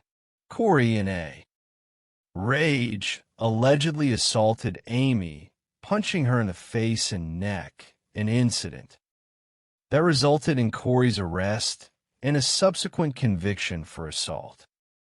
The legal battle over Eric's estate began immediately. Corey filed a civil lawsuit disputing the validity of the trust, desperate to access the funds she believed she was owed under the prenuptial agreement. Meanwhile, she had to manage the public perception of her grief, seeking a way to cope and perhaps to construct a new public persona as a tragic, resilient widow. Corey began writing a children's book. The book, titled Are You With Me, was self-published in early 2000. 23. It was a touching story designed to help children navigate the loss of a parent. The first half of the book, written from child perspective, features a young boy wondering if his deceased father is still present at his soccer games and daily activities. The second half of the book transitions to the father's perspective, reassuring the child that although he cannot be seen, he is cheering from the sidelines and watching over them. The book featured a drawing of Corey, Eric, their 3 sons, and their dog, and was dedicated to my amazing husband. In March of 2023, Corey embarked on a media tour to promote the book. She appeared on local television programs, presenting herself as a vulnerable, grieving mother who was simply trying to help her children process their immense loss. She spoke eloquently about the challenges of being a young widow and the importance of recognizing that a loved one's presence remains even after their physical departure. The public image was perfect, a brave, beautiful entrepreneur turning her personal tragedy into a source of comfort for others. But behind the scenes, the forensic laboratory was about to deliver a report that would shatter her carefully constructed reality. Chapter 11. The Chemical Signature. The results of Eric Richen's autopsy and toxicology report were shocking. The medical examiner determined that Eric had not died of an aneurysm, nor had he suffered an allergic reaction. The cause of death was acute drug intoxication, specifically the toxicology report revealed that Eric had a concentration of fentanyl in his system that was more than 5 times the lethal dosage. Furthermore, the laboratory identified the substance as illicitly manufactured fentanyl rather than medical grade pharmaceutical fentanyl. It was a chemical signature that could only be obtained through the illegal drug trade. The revelation transformed the investigation from an inquiry into a sudden death into a homicide investigation.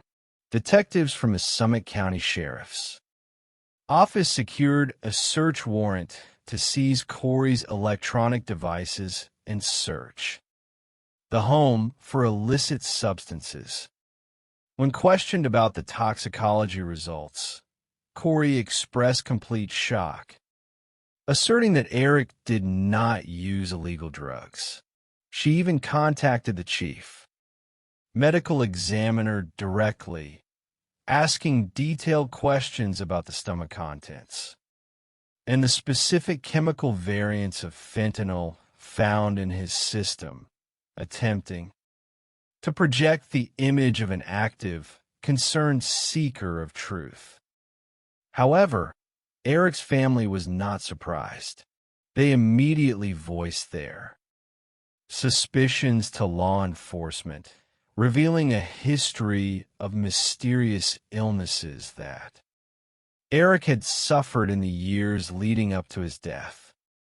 The first incident occurred in the year 2019 during a family trip to Greece. Eric, who was taking medication for Lyme disease that prohibited the consumption of alcohol, ordered a non-alcoholic beverage at a restaurant. After taking a sip of the drink provided by Corey, he became violently ill.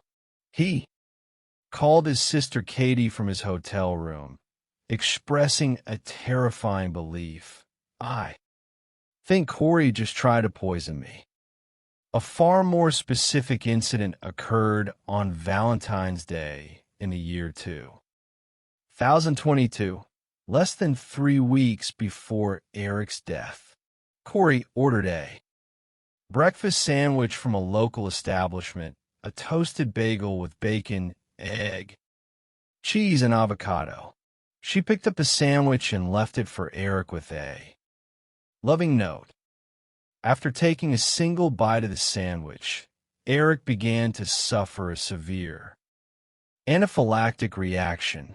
His throat began to close, and he was forced to use his son's epinephrine auto-injector and consume a large dose of antihistamines before falling into a deep, unresponsive sleep. When he woke, he texted his friends, "You almost lost me this time. I think she tried to poison me." As investigators dug deeper, they discovered that Corey's financial situation was far worse than anyone had realized. She was in debt to the sum of over $4,500,000, owing money to over 20 different lenders. She had lost the Midway mansion to foreclosure, and her desperate attempts to secure funds had led her to exploit those closest to her. She had convinced her best friend, Chelsea Barney, to provide a $45,000 down payment on a home, only to fail to file the deed, resulting in the foreclosure of the property and the eviction of Chelsea's family. Another family, Taryn and Alec Wright, purchased a home remodeled by Corey, only to find the walls filled with toxic mold, resulting in severe health problems and financial ruin. Corey's world was collapsing under the weight of her financial crimes. She needed a massive infusion of cash, and Eric's death, which would trigger a significant life insurance payout and potentially allow her to challenge the prenuptial agreement, represented her only viable escape. Chapter 12. The acquisition of the poison. To prove a murder by poisoning, investigators must establish a clear link between the perpetrator and the acquisition of the toxic substance. In Corey's case, this link was uncovered through the meticulous work of a private investigator hired by the Richins family, whose findings were subsequently handed over to a new lead detective, Jeff O'Driscoll. The private investigator conducted a comprehensive analysis of Corey's phone records, identifying 3 individuals with whom she communicated constantly. During the weeks surrounding Eric's death, her husband, her mother, and a woman named Carmen Lauber. Lauber was an independent cleaner who had worked on several of Corey's real estate projects.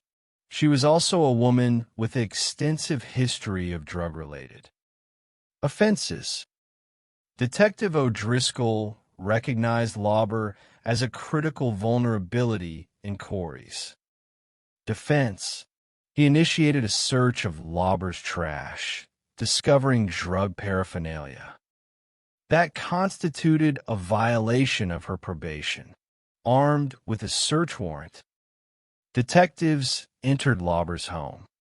During the search, investigators made an extraordinary discovery. Taped to a mirror in Lauber's residence was a copy of Eric Richins' obituary. Faced with the prospect of multiple felony drug and weapon charges that could carry a sentence of life in prison, Lauber agreed to cooperate with the prosecution in exchange for immunity. Lauber's testimony provided the missing piece of the puzzle. She revealed that, in early 2022, Corey had contacted her, asking if she could procure strong prescription pain medication for an investor who had suffered a back injury. Lauber agreed and obtained a prescription opioid, which she delivered to Corey. A week later, Corey contacted Lauber again, requesting something much stronger, specifically asking for some of that Mexican stuff, which Lauber understood too. Fentanyl. Lauber contacted a local dealer, Robert Crozier, and purchased 30 fentanyl pills, which she delivered to Corey at one of her real estate properties. Corey paid for the drugs with a check from her business account for $1,300. The timing of these transactions was damning. Phone records revealed a flurry of 30 text messages between Corey and Lauber on Valentine's Day, the exact day of the poisoned bagel sandwich. Furthermore, a second delivery of fentanyl occurred on February 26th, just days before Eric's fatal overdose. On May 8th, in the year 2023, Corey Richens was arrested and charged with the aggravated murder of her husband, along with multiple counts of possession of controlled substances with intent to distribute. The public reaction was a mixture of horror and fascination. The brave, grieving author of a children's book on grief was now accused of being the cold-blooded poisoner who had authored that very grief. Chapter 13, The Writing on the Wall. As Corey sat in the Summit County Jail awaiting her trial, her defense team, led by attorney Sky Lozero, argued that the prosecution's case was entirely circumstantial. They pointed out that investigators had found no physical traces of fentanyl inside the home, and that there was no forensic evidence demonstrating how the drug had actually entered Eric's system. They asserted that Eric's death was a tragic, accidental overdose, suggesting that he may have obtained the drugs himself to manage his chronic pain from Lyme disease. However, Corey's compulsive desire to control the narrative would once again prove to be her undoing. During a routine sweep of her jail cell, corrections officers uncovered a 4-page handwritten letter hidden inside her belongings. The letter, which began with the phrase, "Walk the dog," was written by Corey and addressed to her mother. In the letter, Corey instructed her mother to contact her brother, Ronnie, and direct him to provide false testimony to the court. She instructed that Ronnie should testify that Eric had told him that he obtained pain pills and fentanyl from Mexico, utilizing the workers on his family ranch. The prosecution immediately filed charges of witness tampering, presenting the letter as powerful evidence of consciousness of guilt. Corey's defense team attempted to minimize the damage, asserting that the letter was not a directive to commit perjury, but was actually a draft of a fictional manuscript she was writing. It was an explanation that strained credulity, a woman accused of murdering her husband and writing a book about it was now claiming that her attempts to manufacture a defense were simply another creative writing project. The prosecution continued to build their case amending the complaint to include the charge of attempted murder for the Valentine's Day bagel incident. They also uncovered a second, powerful motive, an affair. An associate of Corey's, a handyman named Josh Grossman, came forward to law enforcement. Grossman revealed that he and Corey had been engaged in a passionate, years-long extramarital affair, communicating almost daily via text. In the weeks leading up to Eric's death, Corey had sent Grossman highly revealing messages, expressing her deep love for him and her desire for a future. Together, on February 19, 2022, she texted Grossman, "If he could just go away and you could just be here, life would be so perfect." Most damning of all was a text sent to Grossman less than 48 hours before Eric was found dead. Hang in until Friday.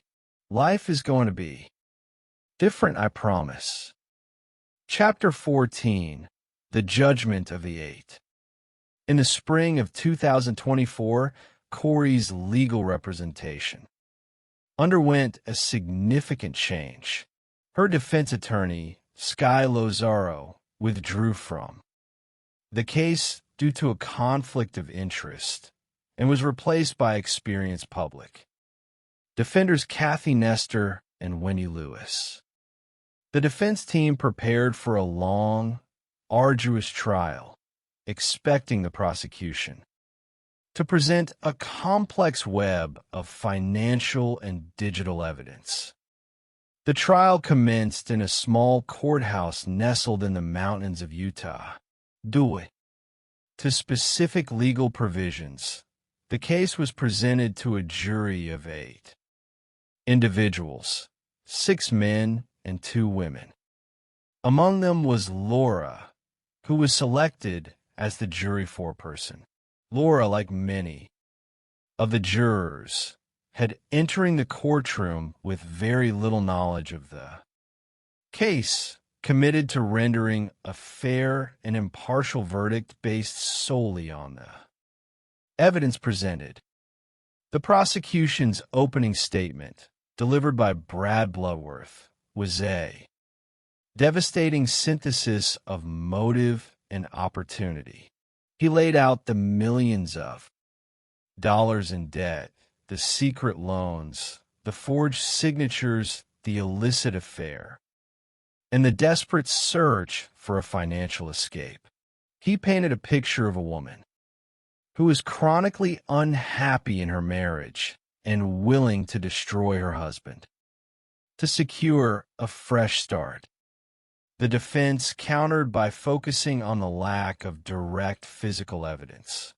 They urged the jury to focus on the narrow window of 6 hours leading up to Eric's death, asserting that the prosecution could not prove how the fentanyl entered his system, and that without that proof, there was no case. Over the next 13 days, the prosecution called a succession of powerful witnesses. Eric's sister, Katie, took the stand, weeping as she recounted the horrific phone call from her father and the devastating loss of her brother. Carmen Lauber testified with immunity, detailing the exact process by which Corey had requested and purchased the lethal fentanyl. The defense cross-examined Lauber aggressively, highlighting her criminal history and her motivation to lie to avoid prison. They argued that an addict's testimony could not be trusted. However, the prosecution supported Lauber's testimony with cellular phone records, text messages, and bank records showing the exact financial transactions. Then came the testimony of Josh Grossman, Corey's former lover. Grossman's appearance in the courtroom was highly anticipated. He was a quiet, slouched man who appeared deeply broken by the experience. As his highly private, emotional text messages were projected onto the screen for the courtroom to read, Grossman became visibly emotional, weeping on the stand. Grossman revealed a chilling conversation he had with Corey in the weeks following Eric's death. He testified that during a drive, Corey had turned to him and asked if he had ever killed anyone during his military service in Iraq. When he confirmed he had, she asked a highly specific follow-up question. How did it make you feel? It was a chilling revelation, suggesting a mind preoccupied with the psychological weight of taking a life. Chapter 15, The Unanimous Voice. Following 13 days of devastating testimony from the prosecution, the courtroom prepared for the defense to present its case. Legal analysts expected a lengthy defense lasting up to 10 days, featuring character witnesses and financial experts to counter the state's narrative. Instead, the defense delivered a stunning tactical decision. Wendy Lewis stood before the judge and announced that the defense was resting its case immediately without calling a single witness. The decision left the courtroom in stunned silence. Corey had waived her right to testify, and her lawyers had chosen to wager her future on the belief that the prosecution had failed to meet its burden of proof. It was a high-stakes gamble that suggested they believed any witness they called would only be subjected to a devastating cross-examination by the state. Following closing arguments, the jury of 8 retired to deliberate. The discussion inside the jury room was robust and intense. Foreperson Laura noted that while some jurors initially hesitated, questioning the lack of direct physical evidence showing the exact administration of the drug, the sheer volume of circumstantial evidence, the financial desperation, the text messages, the witness tampering letter, the testimony of the drug runner, left no room for reasonable doubt. After just under 3 hours of deliberation, the jury returned to the courtroom. Corey Richins stood beside her attorneys, her face pale, the confidence she had, projected for years, completely vanished. The clerk read the verdict. On count 1, aggravated murder, guilty. On all remaining counts, including attempted murder, possession of controlled substances, and financial fraud, guilty.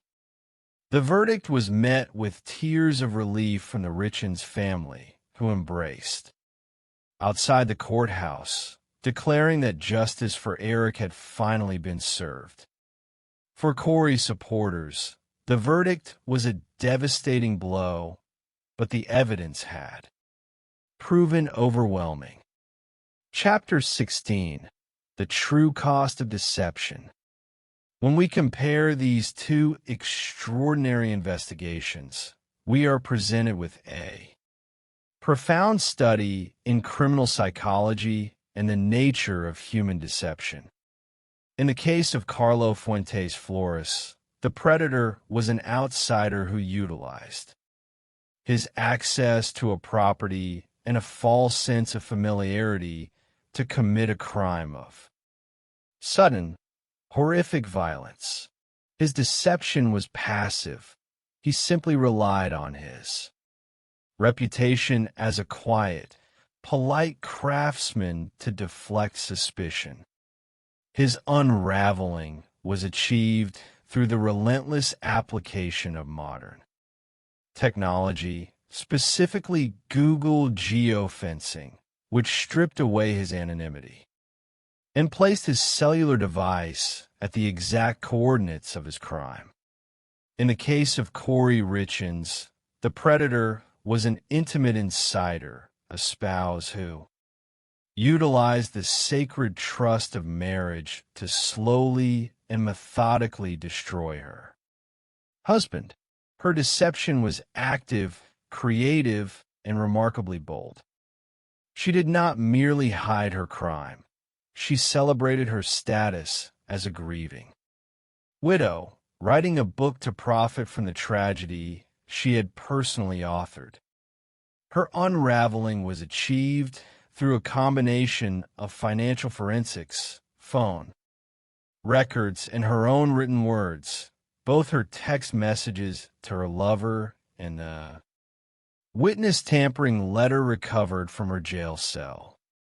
In both cases, we see the absolute triumph of methodical, patient investigation over the facades constructed by the perpetrators.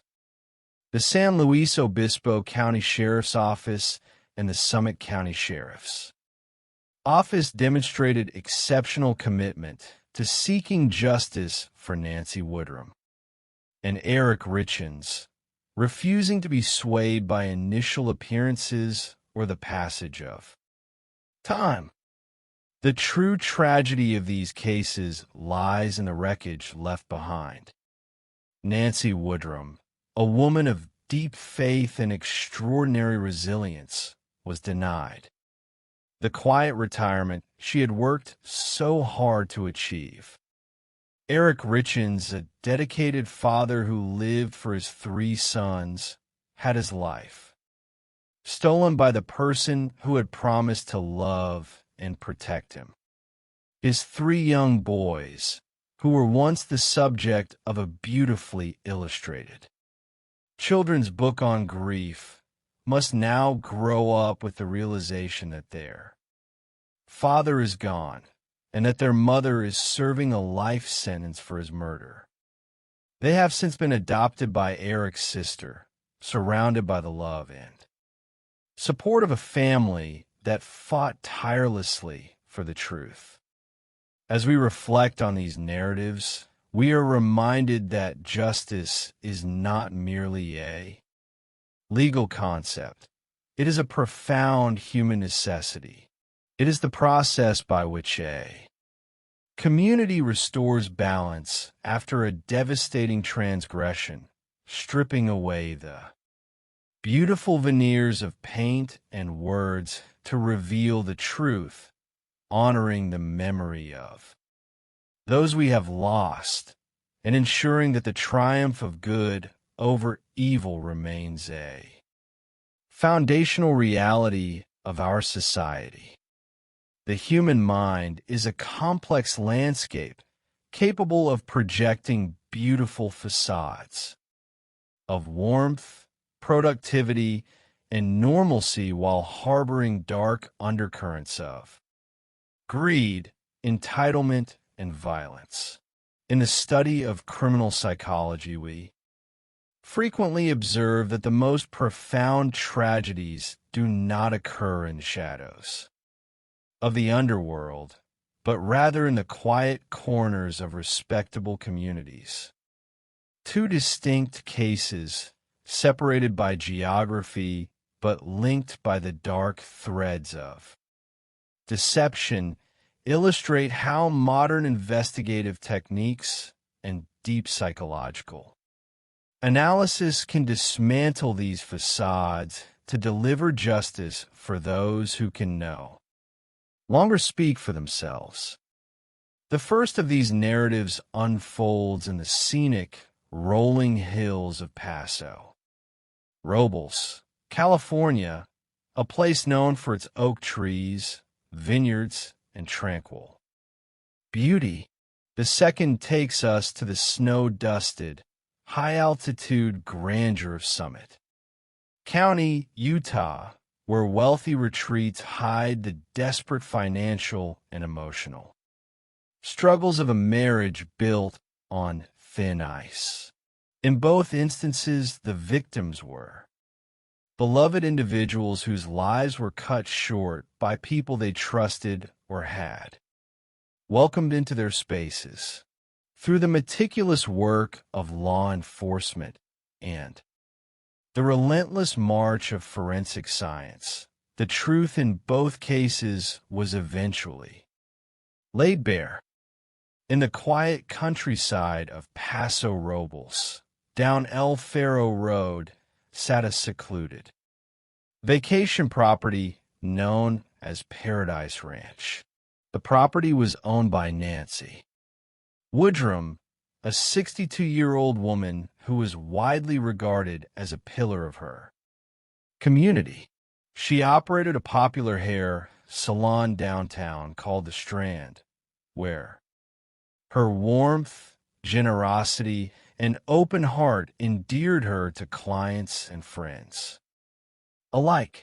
Nancy had experienced profound personal tragedies in her life, including the loss of an infant son, the passing of her daughter Amy from cystic fibrosis, and the sudden traumatic death of her husband, Robert. Despite these heavy burdens, her deep faith as a Jehovah's Witness sustained her. She maintained a joyful outlook on life, finding peace in nature, her beloved horses, and her family, particularly her daughter Amanda, with whom she shared a special bond. Paradise Ranch, which Nancy and her late husband had purchased in 2006 and lovingly remodeled, served both as her home and as a popular vacation rental.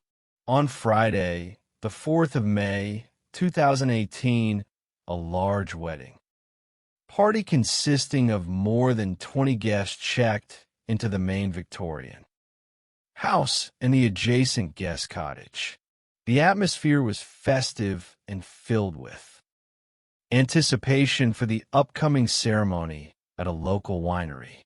Nancy, ever hospitable, greeted the bride and guests warmly, letting them know she would be staying nearby on the property in her own small studio apartment.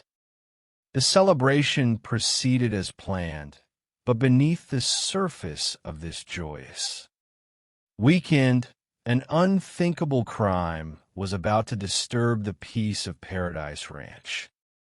On Saturday, the 5th of May, Amanda grew deeply concerned when her mother failed to appear for a scheduled Bible study. Such an absence was entirely uncharacteristic of Nancy. Amanda contacted a neighbor and asked her to check on her mother. The neighbor arrived at Nancy's cottage to find a scene that was immediately chilling. The front door was wide open, the television was blaring, and there was no sign of Nancy. When Amanda and her family arrived at the cottage, their worst fears began to take shape. Inside, the apartment was orderly, yet key personal belongings, including Nancy's purse, car keys, cellular phone, and tablet, computer, were left behind on a bench. Her 2 vehicles remained parked outside. However, a closer inspection revealed terrifying anomalies. There was a significant blood stain on the carpet, and the sheets and bedding from her bed were entirely missing. Splatters of blood were visible on the walls, the headboard, and a beige pillow left on the bed. Realizing that a violent struggle had occurred, Amanda immediately dialed 911. The dispatcher received a frantic call reporting a missing person under highly suspicious circumstances. Within hours, the tranquil vacation rental was transformed into an active crime scene, cordoned off with yellow tape as sheriff's deputies, detectives, search dogs, and helicopters descended upon the property. Among the responding personnel was Clinton Cole, then a senior deputy and later a reserve detective with the San Luis Obispo County Sheriff's Office.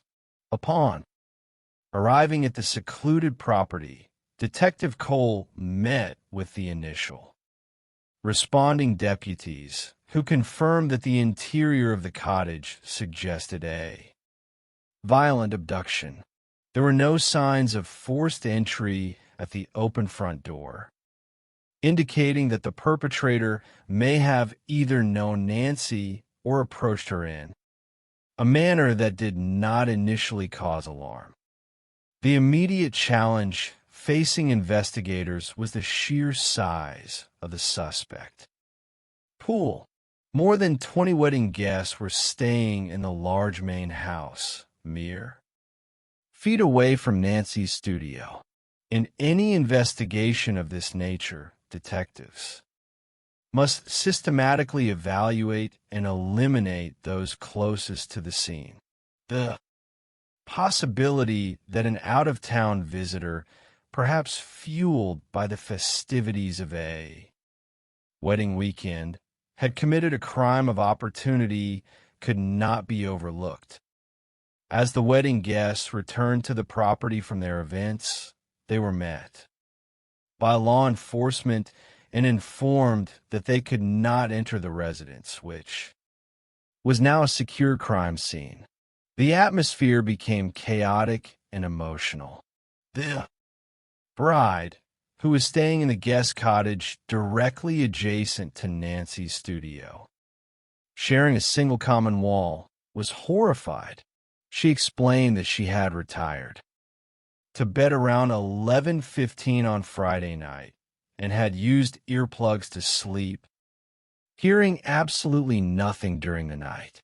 The rest of the wedding party had returned from their rehearsal dinner at a local winery around 10:30 and had gone to bed by midnight.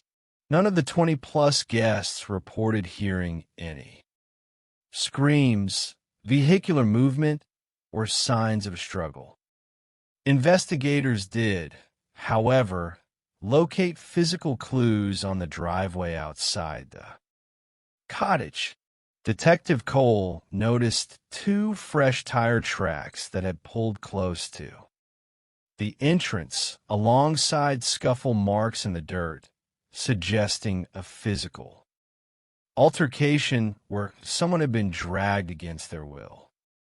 Inside the bedroom, a forensic examiner named Janine conducted a meticulous search for evidence by climbing a ladder and looking directly down at the bloody pillow left on the bed. She made a critical observation. On the side of the pillow opposite the heavy blood saturation, there was a faint, partial handprint. This print suggested that the perpetrator had used the pillow as a weapon, possibly to smother or suffocate the victim while holding her down. Forensic specialists carefully swabbed the area of the handprint for DNA, hoping to isolate the genetic profile of the attacker. While the forensic team worked on the property, a major discovery was made. Several miles away, an officer with the California Highway Patrol located several items of bedding and clothing discarded along La Ponza Road, approximately 6 or 7 miles from Nancy's home. The recovery included a pillow, a dress, a pair of shorts, a shirt, and a gingham print comforter that matched the remaining bedding in Nancy's cottage. The items bore heavy stains that appear to be blood. When shown these items, Amanda confirmed they belonged to her mother. The discovery of the discarded bedding suggested a grim scenario Nancy had been wrapped in her own sheets, placed in a vehicle, and transported to an unknown location, either severely injured or deceased. Detectives focused their immediate efforts on interviewing the wedding guests. One particular guest raised suspicion when his timeline could not be fully accounted for during the rehearsal dinner, and he subsequently became defensive and uncooperative during follow-up telephone calls. Seeking clarity, detectives traveled to his residence in Northern California to conduct an unannounced interview. Upon face-to-face contact, the guest's demeanor changed.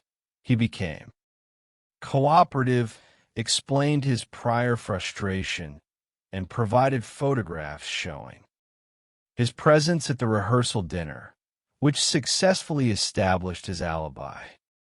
To fully clear his name, he voluntarily provided a DNA sample, which did not match the foreign profile found on Nancy's pillow. With the wedding guests systematically eliminated, investigators expanded their focus to other individuals who had access to Paradise Ranch. Nancy had recently decided to sell the property to focus on her missionary work, and several contractors, painters, and tradespeople have been working on the estate to prepare it for escrow.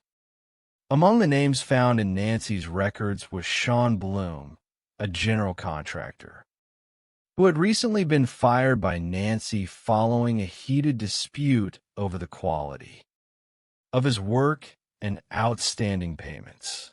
Bloom was known to have expressed significant frustration, even threatening legal action in text messages.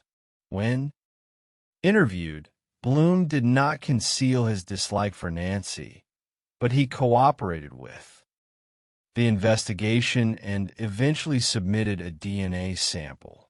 The laboratory analysis cleared him of any physical involvement.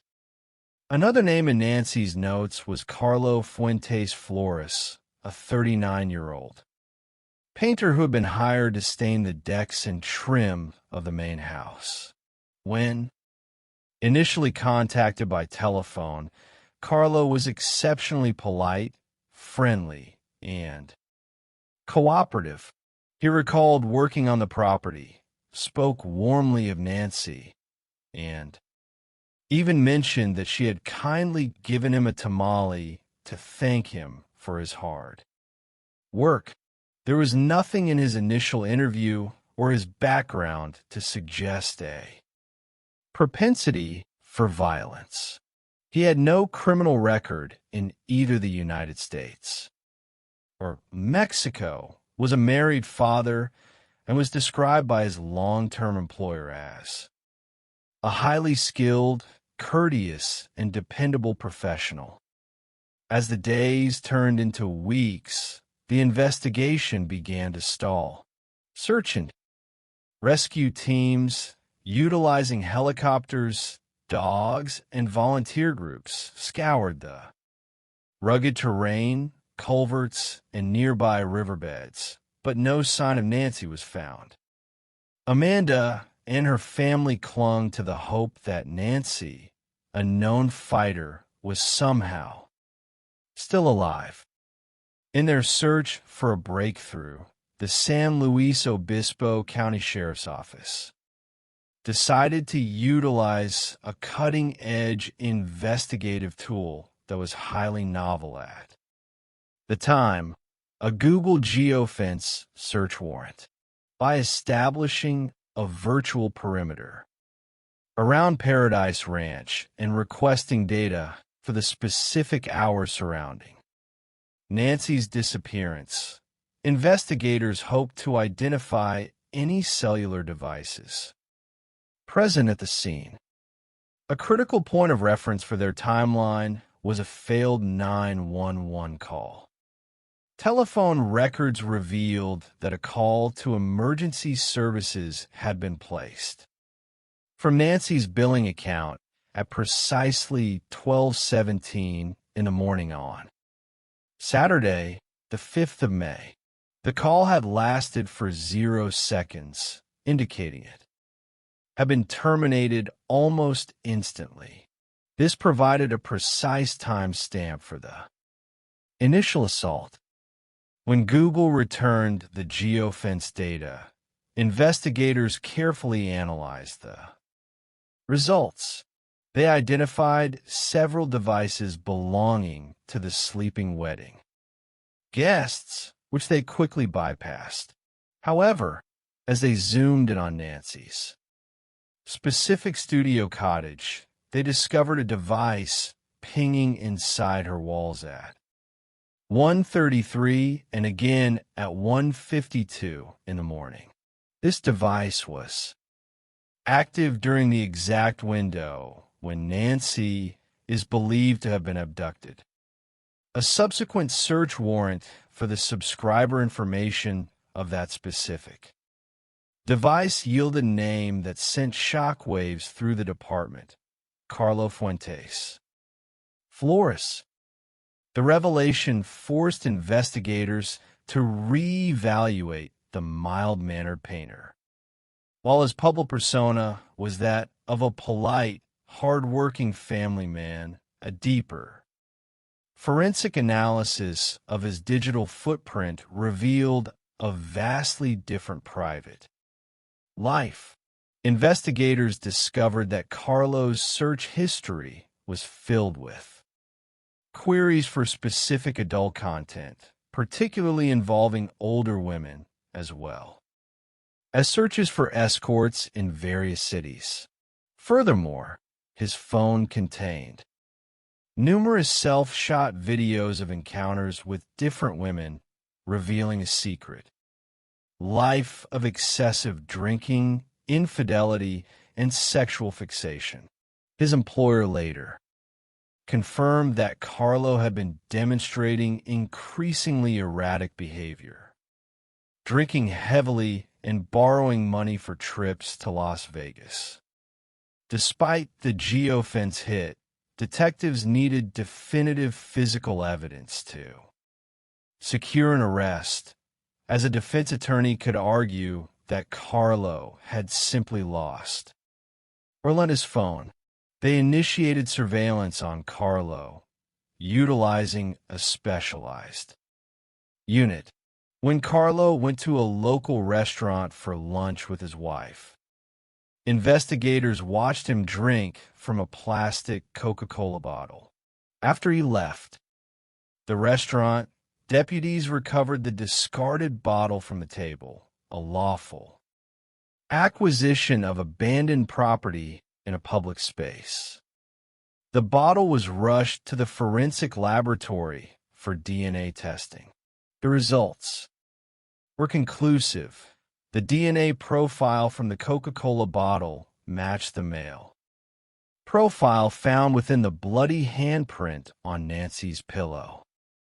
With this undeniable evidence in hand, detectives Clinton Cole and Dave Totes brought Carlo Fuentes Flores into an interrogation room. Initially, Carlo maintained his polite demeanor, discussing his painting work on the property and claiming he had no knowledge of Nancy's whereabouts or what had happened to her.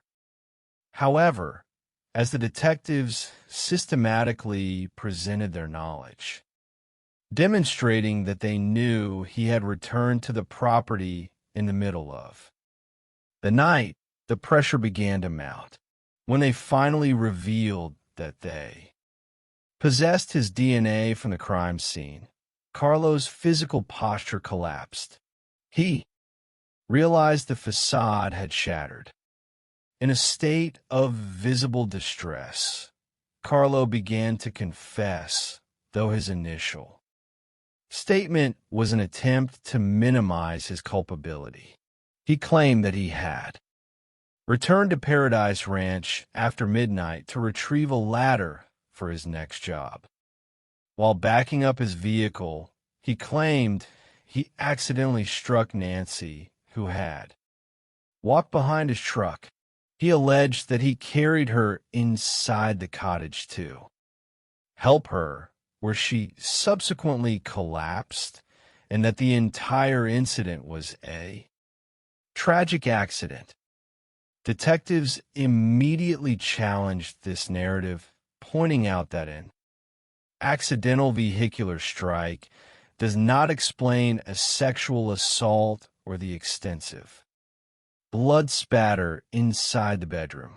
Under continued questioning, Carlo finally admitted to the full scope of his actions.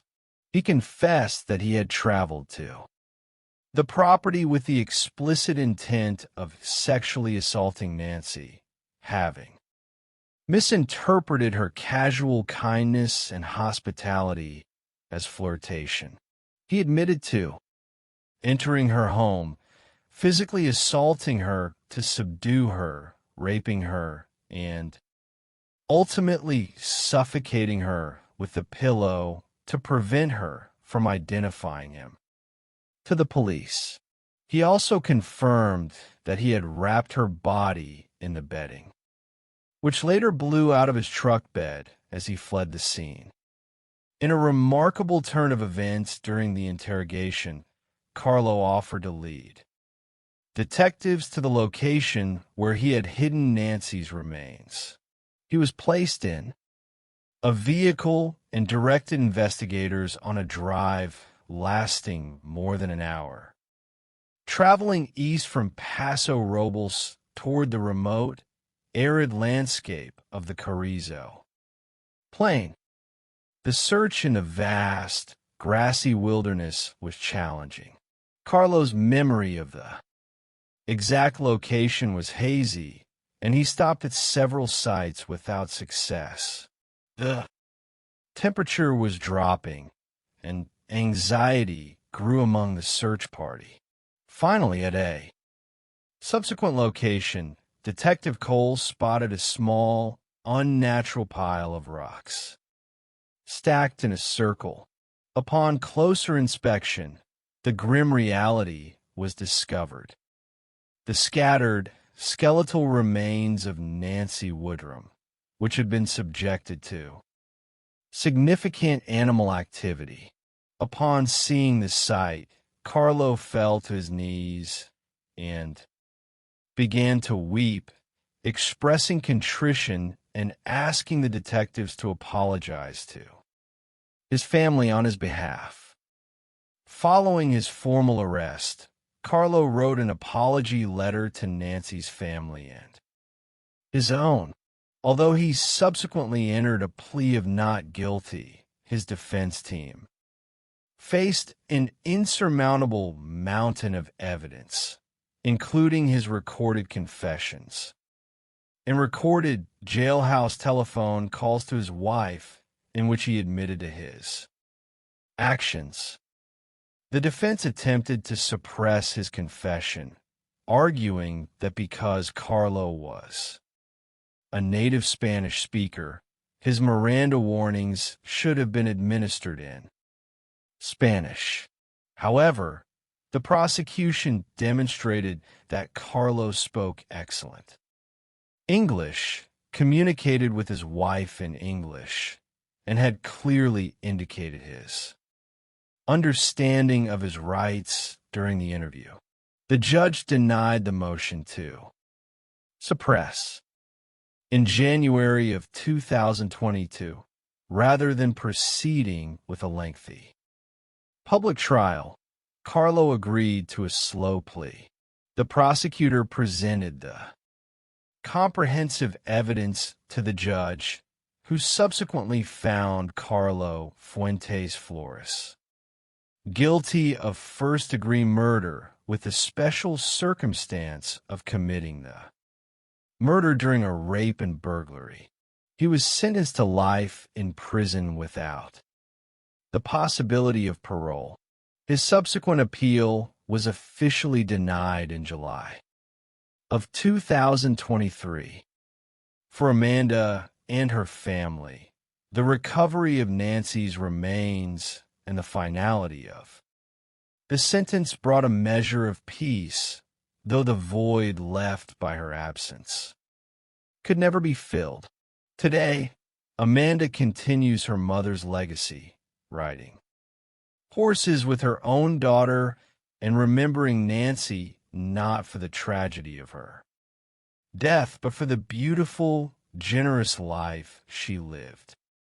While the tragedy of Nancy Woodrum represents a crime of sudden, predatory violence hidden behind a polite working-class exterior, the events that transpired in Summit County, Utah, represent a very different, yet equally calculated form of deception. Here, the perpetrator was not an outside laborer, but a wife and mother who allegedly used her creative talents and a carefully cultivated public persona to mask a desperate financial crisis and a cold-blooded plot to eliminate her husband. This complex psychological case revolves around Corey Richens, a 33-year-old mother of 3 boys, who in March of 2023 appeared on local television and radio programs to promote herself. Published children's book on grief, titled Are You With Me? The book was designed to help her young children, aged 10, 9, and 6, cope with the sudden, tragic loss of their father, Eric Richens, who had died unexpectedly a year earlier at the age of 39. On television, Corey presented herself as a grieving, vulnerable widow, sharing how nights were the most difficult times for her family and how she had struggled to find literature to help her sons understand that their father's presence was still with them. Her appearance touched the hearts of many viewers. Yet, just days after her television appearance, an anonymous email arrived at the station with a chilling message in all capital letters. She had killed her husband. To understand the unraveling of Corey Richens, one must examine the history of her relationship with Eric and the financial web she had woven around them. Eric Richens was a successful, hardworking businessman who owned a stone masonry company called C&E Masonry in Summit County, raised in a devout Latter-day Saints family. Eric was an avid outdoorsman, hunter, and dedicated father who coached his son's soccer teams. Corey and Eric had met years earlier while Corey was working as a cashier at a Home Depot in Park City, where Eric frequently purchased supplies. Despite an age difference, they experienced an immediate attraction. However, the relationship faced tension from the beginning. Eric's family harbored reservations about Corey. On the day of their backyard wedding, Eric's mother presented Corey with a prenuptial agreement designed to protect his masonry business. Although deeply upset, Corey signed the document. The couple went on to have 3 sons in quick succession, and they lived an affluent lifestyle, taking luxury trips and dining at expensive restaurants. While Eric's business thrived, Corey sought her own professional success. In 2019, she launched a real estate business focusing on purchasing, renovating, and flipping residential properties. Her ambition grew rapidly, and by 2021, she was managing 15 projects simultaneously. However, This rapid expansion was funded by highly risky financial maneuvers, including high-interest short-term loans, commonly known as hard money loans. Unknown to Eric, Corey began to accumulate staggering amounts of debt. In 2020, she secretly obtained a $250,000 line of credit against their family home, which was solely owned by Eric. When Eric discovered this unauthorized loan, the trust within the marriage was severely fractured. He consulted a divorce attorney and took steps to alter his estate. Planning. He established a private trust, naming his sister Katie as the trustee, an executor, and designating his 3 sons as the primary beneficiaries, effectively ensuring that Corey would not inherit his business or the family home in the event of his death. Despite these deep marital rifts, the couple continued to live together and attend counseling, but the financial pressure on Corey continued to mount. Her most ambitious project was the purchase of a partially completed luxury mansion in Midway, Utah, valued at nearly $3 million. She envisioned transforming this massive property into a highly lucrative wedding and event center, but she lacked the capital to complete the necessary construction. As her financial house of cards began to collapse, strange incidents regarding Eric's health began to occur. In 2019, during a trip to Greece, Eric became violently ill after ordering a non-alcoholic beverage because he was taking medication for Lyme disease. He believed the drink had been intentionally spiked with alcohol, and he confided in his sister Katie that he suspected Corey had tried to poison him. A far more severe incident occurred on Valentine's Day in 2022. Corey purchased a toasted bagel sandwich from a local establishment and brought it to Eric with a loving note. After taking a single bite of the sandwich, Eric suffered a severe physical reaction.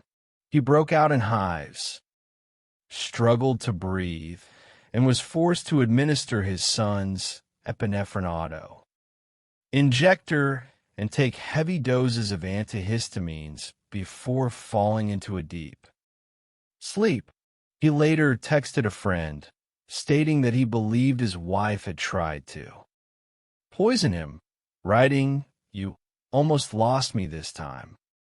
Less than 3 weeks later, in the early morning hours of the 4th of March, 2022, Corey placed a frantic call to 911.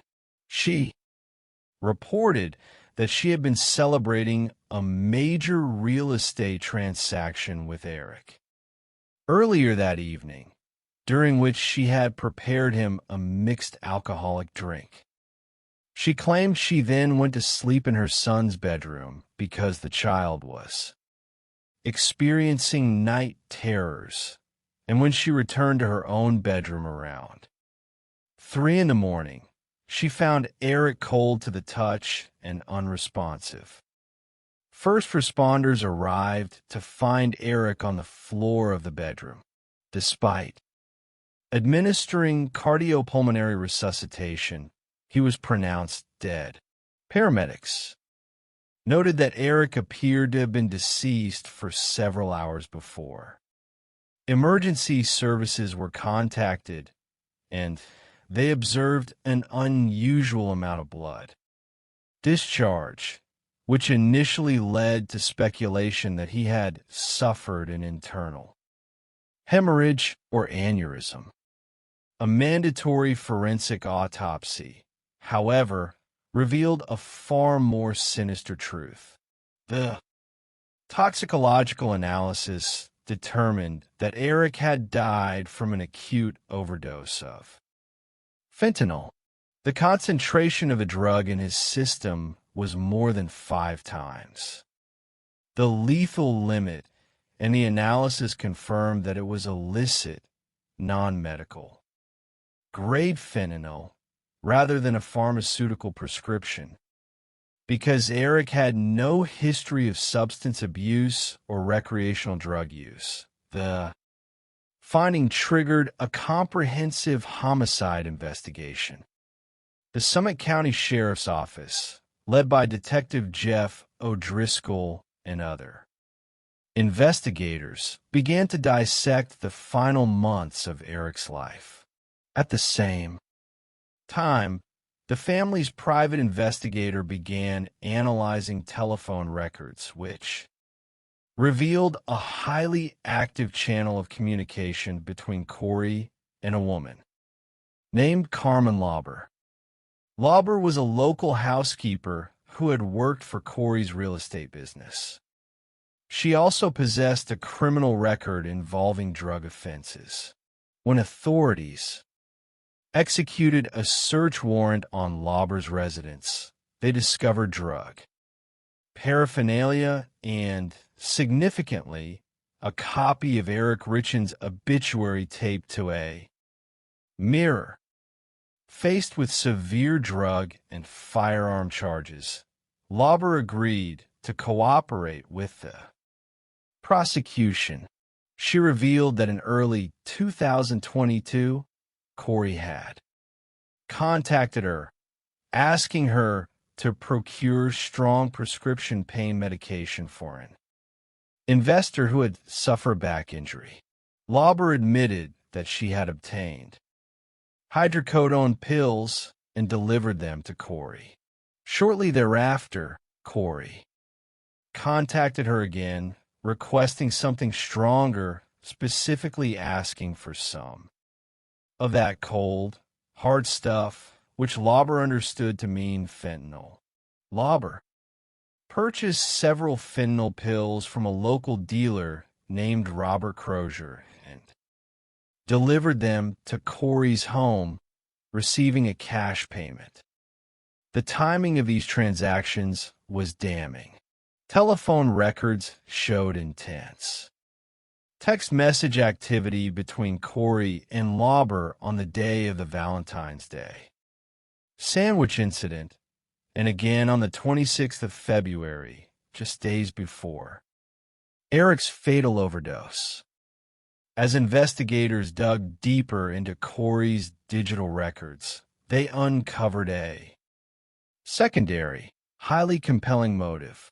In addition to her millions of dollars of debt, Corey was engaged in a secret, years-long extramarital affair with a handyman named Josh Grossman, whom she had employed on her renovation projects.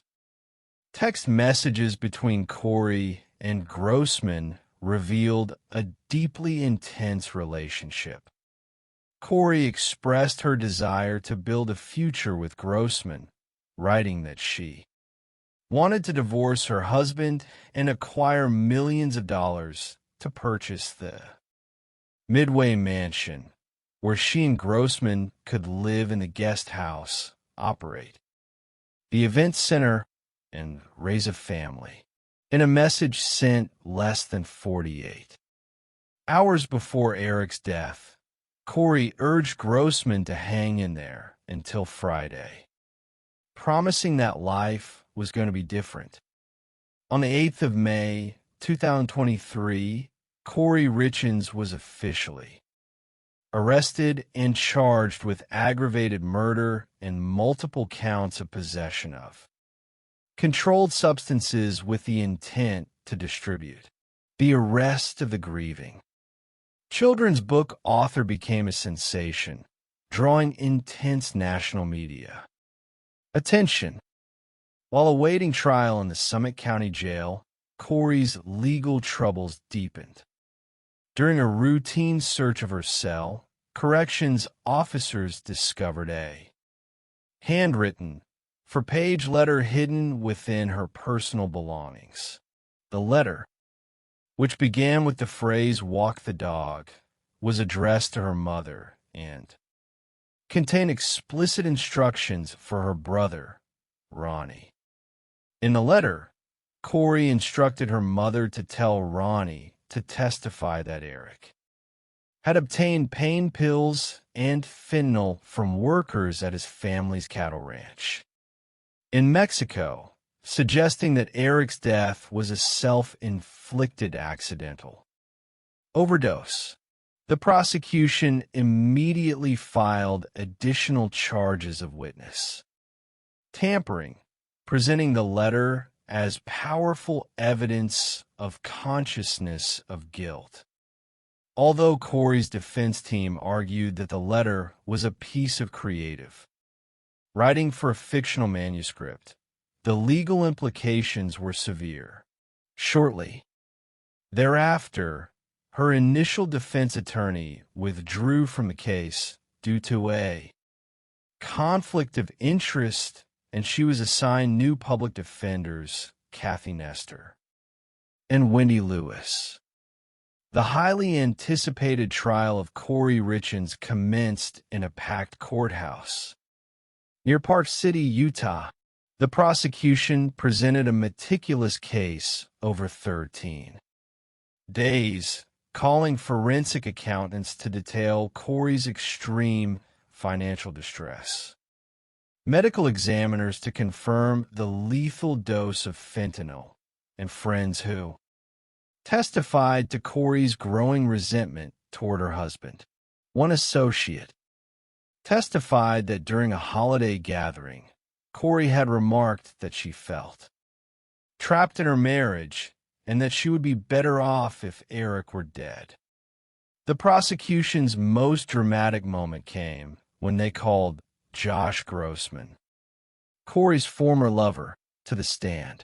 Grossman, visibly emotional and uncomfortable, testified about their affair and the text messages they had shared. He revealed that in the weeks following Eric's death, Corey had asked him during a car ride if he had ever killed anyone during his military service in Iraq and how it had made him feel. The state also presented evidence of Corey's internet searches conducted on her cellular device, which included queries regarding luxury prisons, whether law enforcement could recover deleted messages on an iPhone, and what constitutes a lethal dose of fentanyl. In a move that stunned the courtroom, the defense team rested their case without calling a single witness or presenting any evidence of their own.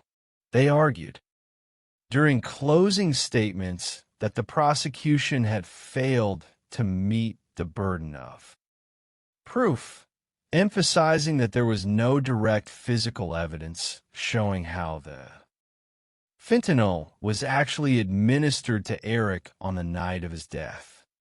After a trial lasting several weeks, the 8-member jury retired to deliberate.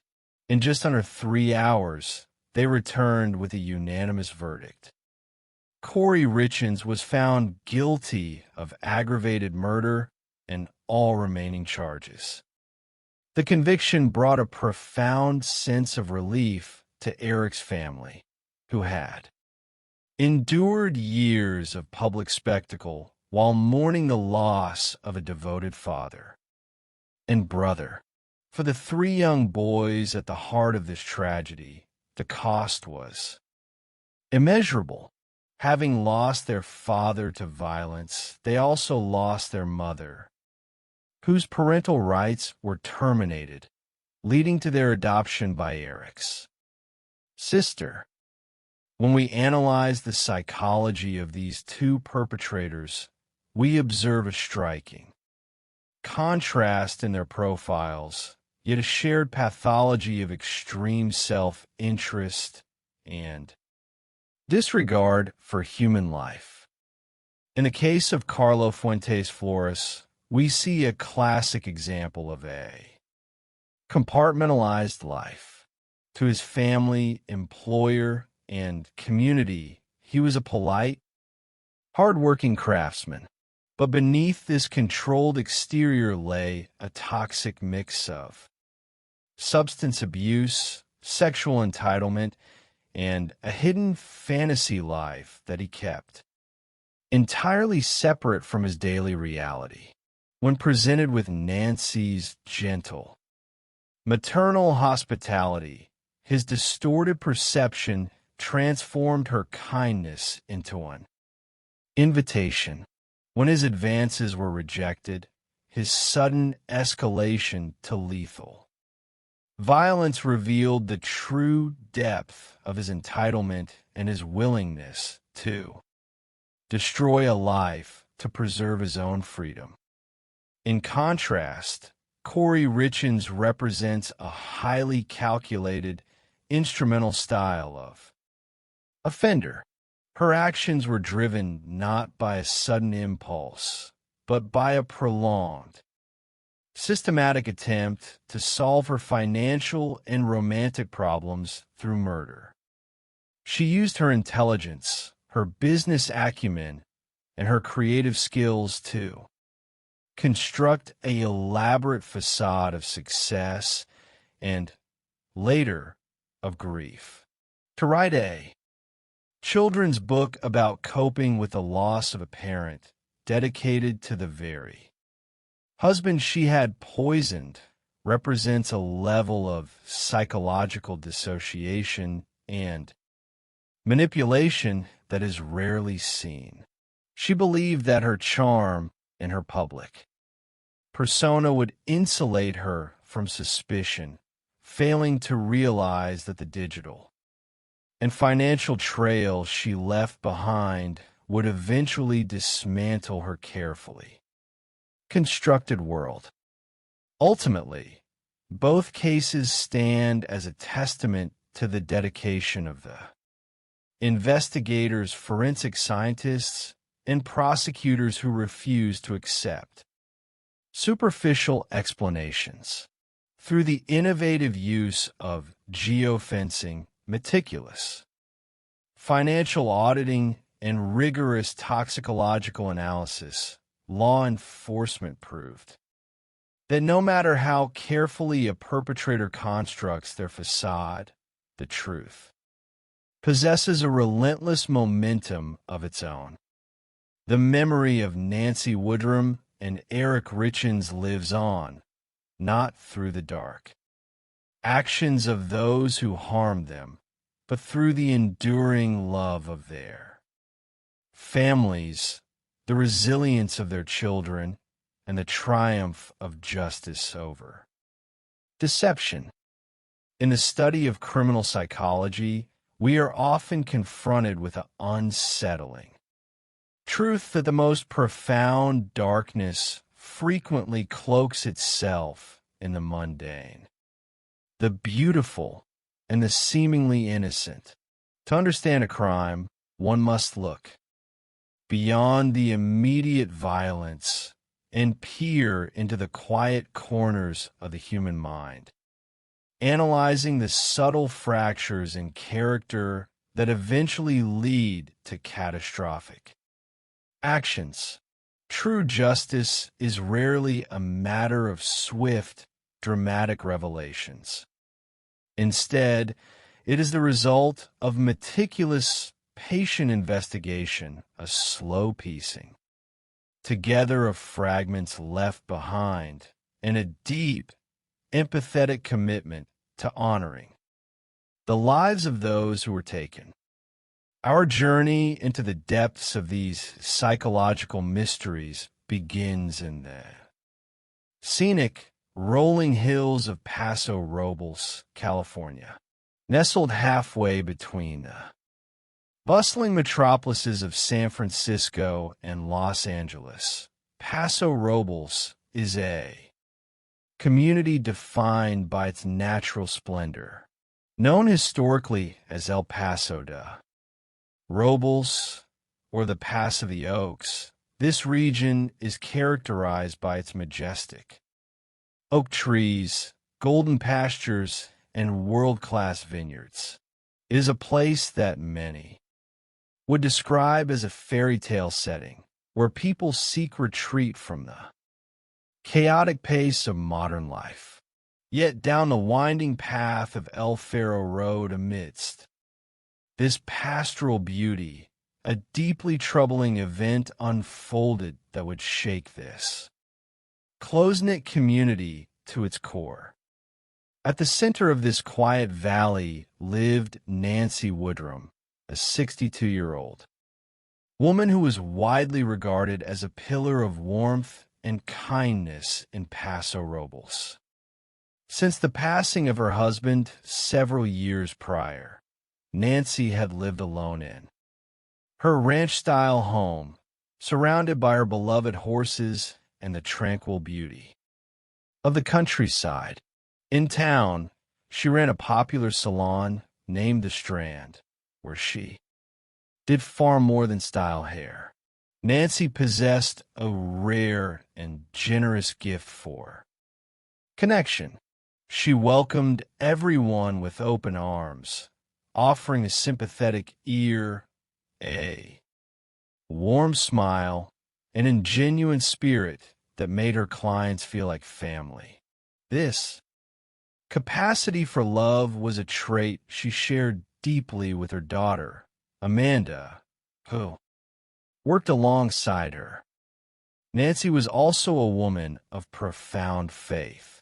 As a devout member of the Jehovah's Witnesses, she lived her life with strong moral principles and harbored a deep hope for a peaceful future.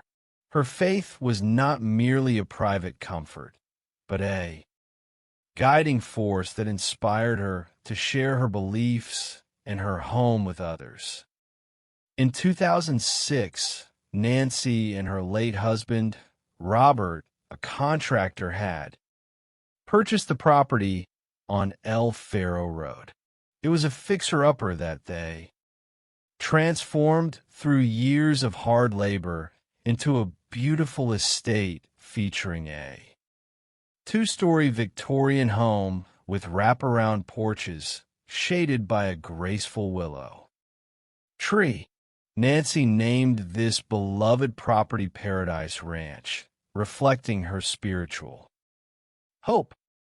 In order to share the beauty of the estate and perhaps ease her financial transition toward full-time volunteer ministry, Nancy began operating the main house as a vacation rental. On Friday, May 4th, 2018, a large party of over 20 wedding guests checked into Paradise Ranch to celebrate a marriage at a local winery. The bride had selected the property online, charmed by its welcoming atmosphere. Nancy, staying in her nearby guest cottage on the property, greeted the bridal party with her characteristic warmth, offering hugs and making sure they felt at home. The celebrations proceeded smoothly into the weekend, but on Saturday, May 5th, a sudden and alarming silence fell over El Faro Road. Amanda received a concerning phone call informing her that Nancy had uncharacteristically failed to show up for a scheduled Bible study. Knowing her mother's unwavering reliability, Amanda immediately grew anxious. She asked a neighbor to check on Nancy's cottage. The neighbor arrived to find the front door wide open and the television blaring to an empty room. When Amanda arrived at the cottage, the scene she encountered was chilling. Her mother was nowhere to be found, yet all her personal belongings, including her purse, car keys, cellular phone, and electronic tablet, remained on a bench. Her two vehicles were parked outside. Upon closer inspection, Amanda noticed a disturbing dark stain on the carpet, and her mother's bed sheets and pillowcases were missing. As she looked toward the walls, she saw what appeared to be blood. Spatter. In a state of mounting panic, Amanda called 911. The local emergency dispatch received the call, and law enforcement was immediately sent to the scene. The tranquil vacation rental was abruptly transformed into a secured crime scene, cordoned off with yellow tape as police, cruisers, search dogs, and helicopters descended upon Paradise Ranch. The wedding guests, returning from their festivities, found themselves in the middle of a major investigation. In the eyes of the detectives, every person on the property was a potential individual of interest. Among the first responders was Clinton Cole, a senior deputy with the San Luis Obispo County Sheriff's Office. Upon entering Nancy's cottage, Deputy Cole immediately recognized the hallmarks of a violent struggle. There were two large blood stains on the floor, blood spatter on a cabinet, the headboard, and the back wall, and a remaining beige pillow stained with blood. There was no sign of forced entry.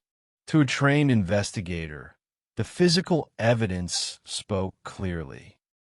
Nancy had been assaulted inside her sanctuary and transported away against her will.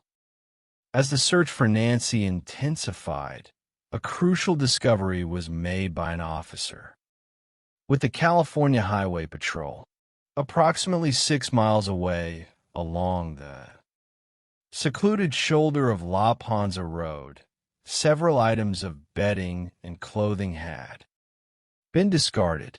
The pile included a blood-stained pillow, a dress, a pair of shorts, a shirt, and sheets with a pattern that matched the bedding in Nancy's cottage. Amanda later confirmed that these items belonged to her mother. The realization that Nancy had been wrapped in her own bedding and driven away in the dead of night filled the search efforts with a desperate urgency. With more than 20 wedding guests staying in the immediate vicinity, detectives faced the daunting task of interviewing and accounting for the movements of each individual. While the guests were cooperative, the logistics of managing a large suspect pool in a remote location added significant complexity to the early stages of the investigation. The detectives searched the grounds meticulously, discovering fresh tire tracks in the driveway and scuffle marks on the ground, indicating a struggle where someone had been forced into a vehicle. Inside the cottage, forensic technicians carefully analyzed the bloody pillow. An observant investigator, climbing a ladder to look directly down upon the scene, noticed a faint, partial handprint of blood on the fabric. The pattern suggested that the pillow had been used as a weapon to smother the victim. Technicians swabbed the area of the handprint, hoping to isolate the perpetrator's deoxyribonucleic acid, and sent the sample to a forensic laboratory for analysis. In the search for answers, investigators began systematic interviews. They paid close attention to anyone whose actions or statements seemed inconsistent. One wedding guest initially raised suspicions due to a perceived reluctance to cooperate during phone conversations. Detectives traveled to his residence in Northern California to clarify his whereabouts on the night of the disappearance. The man's wife provided photographs showing him at the rehearsal. Dinner, resolving the confusion. To fully clear himself, the guest voluntarily provided a deoxyribonucleic acid sample, which did not match the profile found on the pillow. As the physical search of the foothills and nearby riverbeds yielded no sign of Nancy, detectives expanded their focus to others who had access to the property. Nancy had been preparing Paradise Ranch for sale, which meant several independent contractors, including painters, plumbers, and landscapers, had been working on the estate. Among these individuals was Sean Bloom, a general contractor who had recently had a highly contentious dispute with Nancy. Nancy had fired him due to dissatisfaction with his work, and Bloom had threatened legal action to secure payment. Given the heated nature of their disagreement, Bloom was treated as a primary individual of interest. When interviewed, he was candid about his frustration with Nancy, but he ultimately cooperated and provided a voluntary deoxyribonucleic acid sample. The laboratory confirmed he was not a match. Investigators also looked closely at Nancy's family dynamics, discovering a history of profound personal loss. Over the years, Nancy had suffered the devastating loss of an infant son, a teenage daughter who succumbed to cystic fibrosis, and her husband, who died suddenly of a heart attack. Through these immense tragedies, Nancy had maintained her resilience, sustained by her faith and her close relationship with Amanda. However, her relationship with her surviving son, Chad, was deeply strained. Chad had distanced himself from his mother and her religious beliefs, and the two had not spoken face-to-face in years. Strangely, records showed they had exchanged text messages on the night of her disappearance. When approached by detectives, Chad expressed a deep distrust of law enforcement and refused to provide a voluntary sample of his genetic material. Under surveillance, investigators observed Chad discarding several empty beer bottles after a traffic stop. These bottles were collected and analyzed, but the results cleared him of any involvement. With the primary leads exhausted, the investigation faced a frustrating standstill. The community was anxious, and the family was desperate for news. It was at this critical juncture that the San Luis Obispo County Sheriff's Office decided to employ a sophisticated and relatively new technological tool, Google geofencing.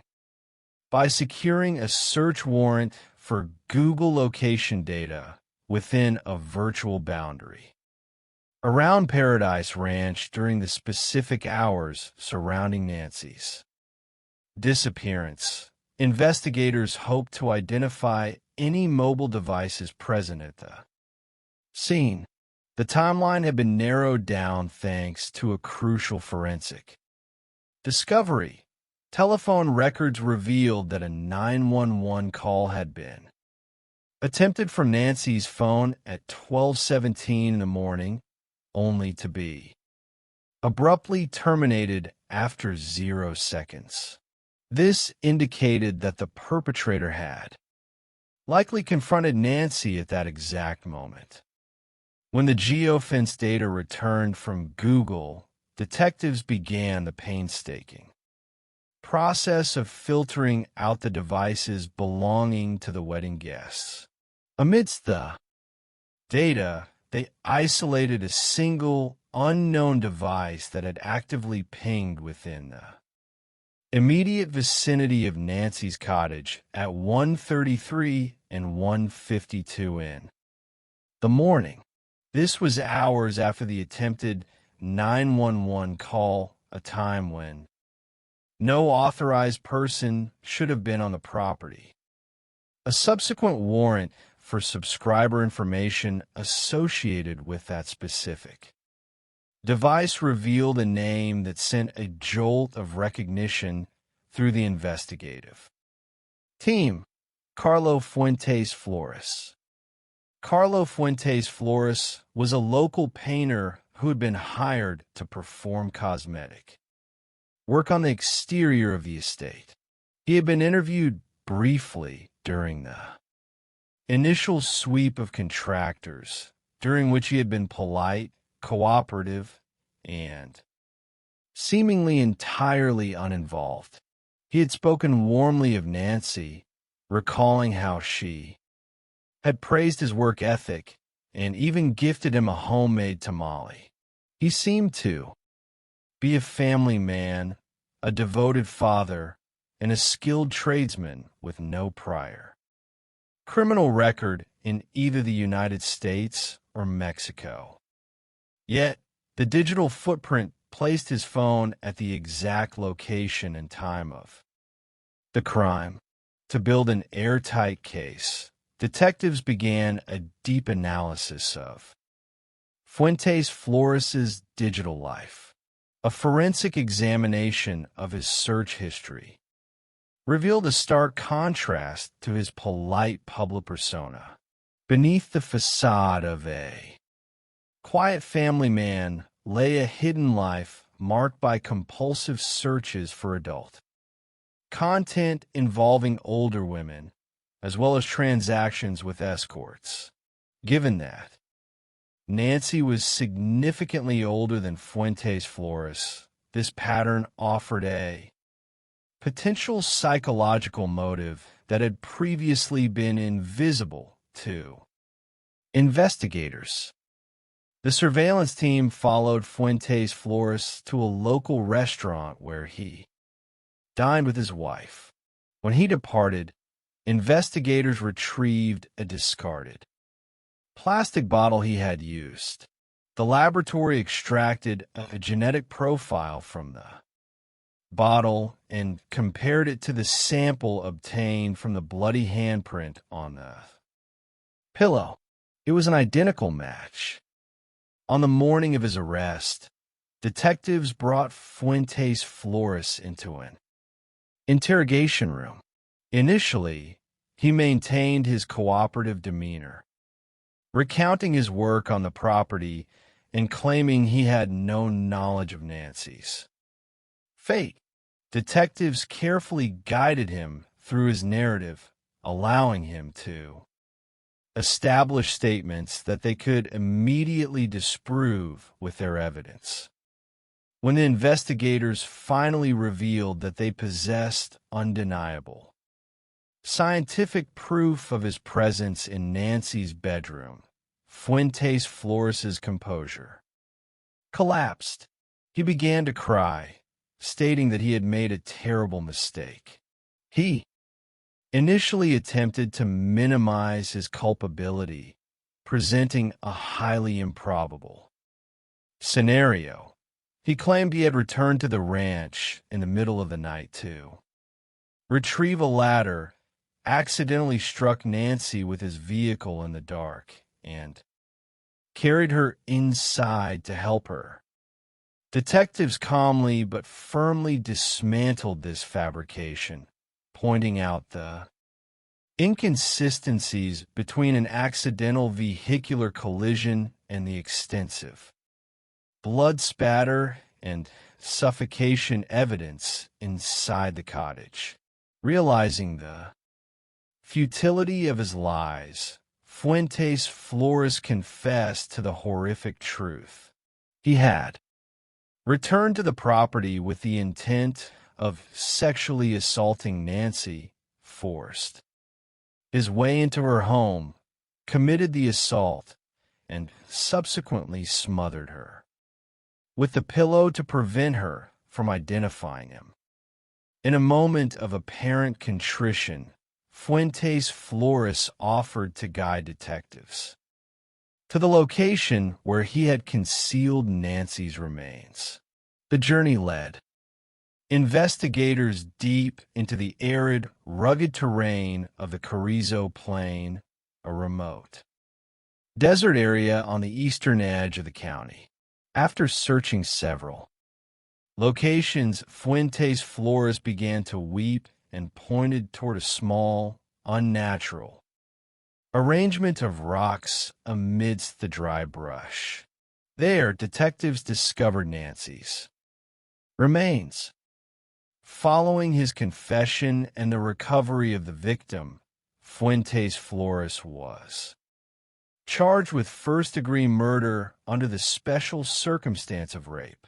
Despite his detailed confession and admissions made to his wife during recorded jail telephone conversations, he initially entered a plea of not guilty. His defense team attempted to suppress the interrogation recordings, arguing that as a native Spanish speaker, he should have been provided an interpreter despite his demonstrated fluency in English throughout the interview. The court denied the motion, finding that his constitutional rights had been fully respected. In January of 2022, rather than proceeding with a lengthy and painful trial, Fuentes Flores agreed to a slow plea, a legal procedure where the judge reviews the extensive evidence and renders a verdict. The court found him guilty on all counts, and he was sentenced to life in prison without the possibility of parole. While the legal resolution brought an end to the judicial process, the pain of Nancy's absence remains a permanent reality for her family and community. Amanda continues to run the salon, carrying on her mother's legacy of warmth and connection. She and her daughter ride Nancy's beloved horse, Montana, keeping her memory alive in the quiet beauty of the Paso Robles countryside.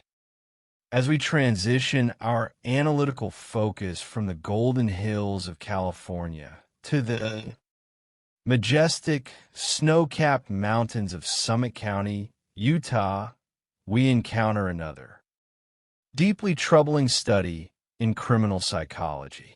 In the case of Carlo Fuentes Flores, we observed a perpetrator whose violent impulses erupted from a hidden personal life, ultimately exposed by the objective reality of digital tracking.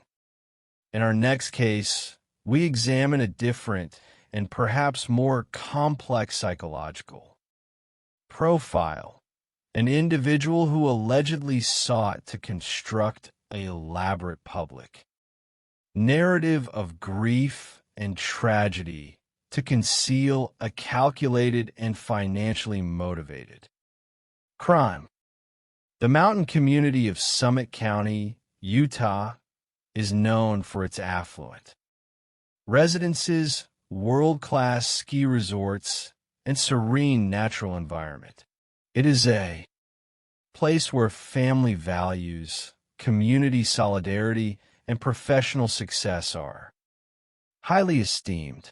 Within this setting, Eric and Corey Richens appeared to embody the ideal of the American dream. Eric Richens was a 39-year-old stonemason who had built a highly successful business, C&E Masonry, raised in a devout family belonging to the Church of Jesus Christ of Latter-day Saints. Eric was a man of deep faith, strong work ethic, and an intense passion for the outdoors. He was a dedicated father to his 3 young sons, coaching their soccer teams, taking them camping, and sharing his love for the rugged Utah wilderness. Corey Richens was a bright, ambitious woman who had risen from humble beginnings to establish her own real estate and house-flipping business, K. Richens Realty. She was known as a devoted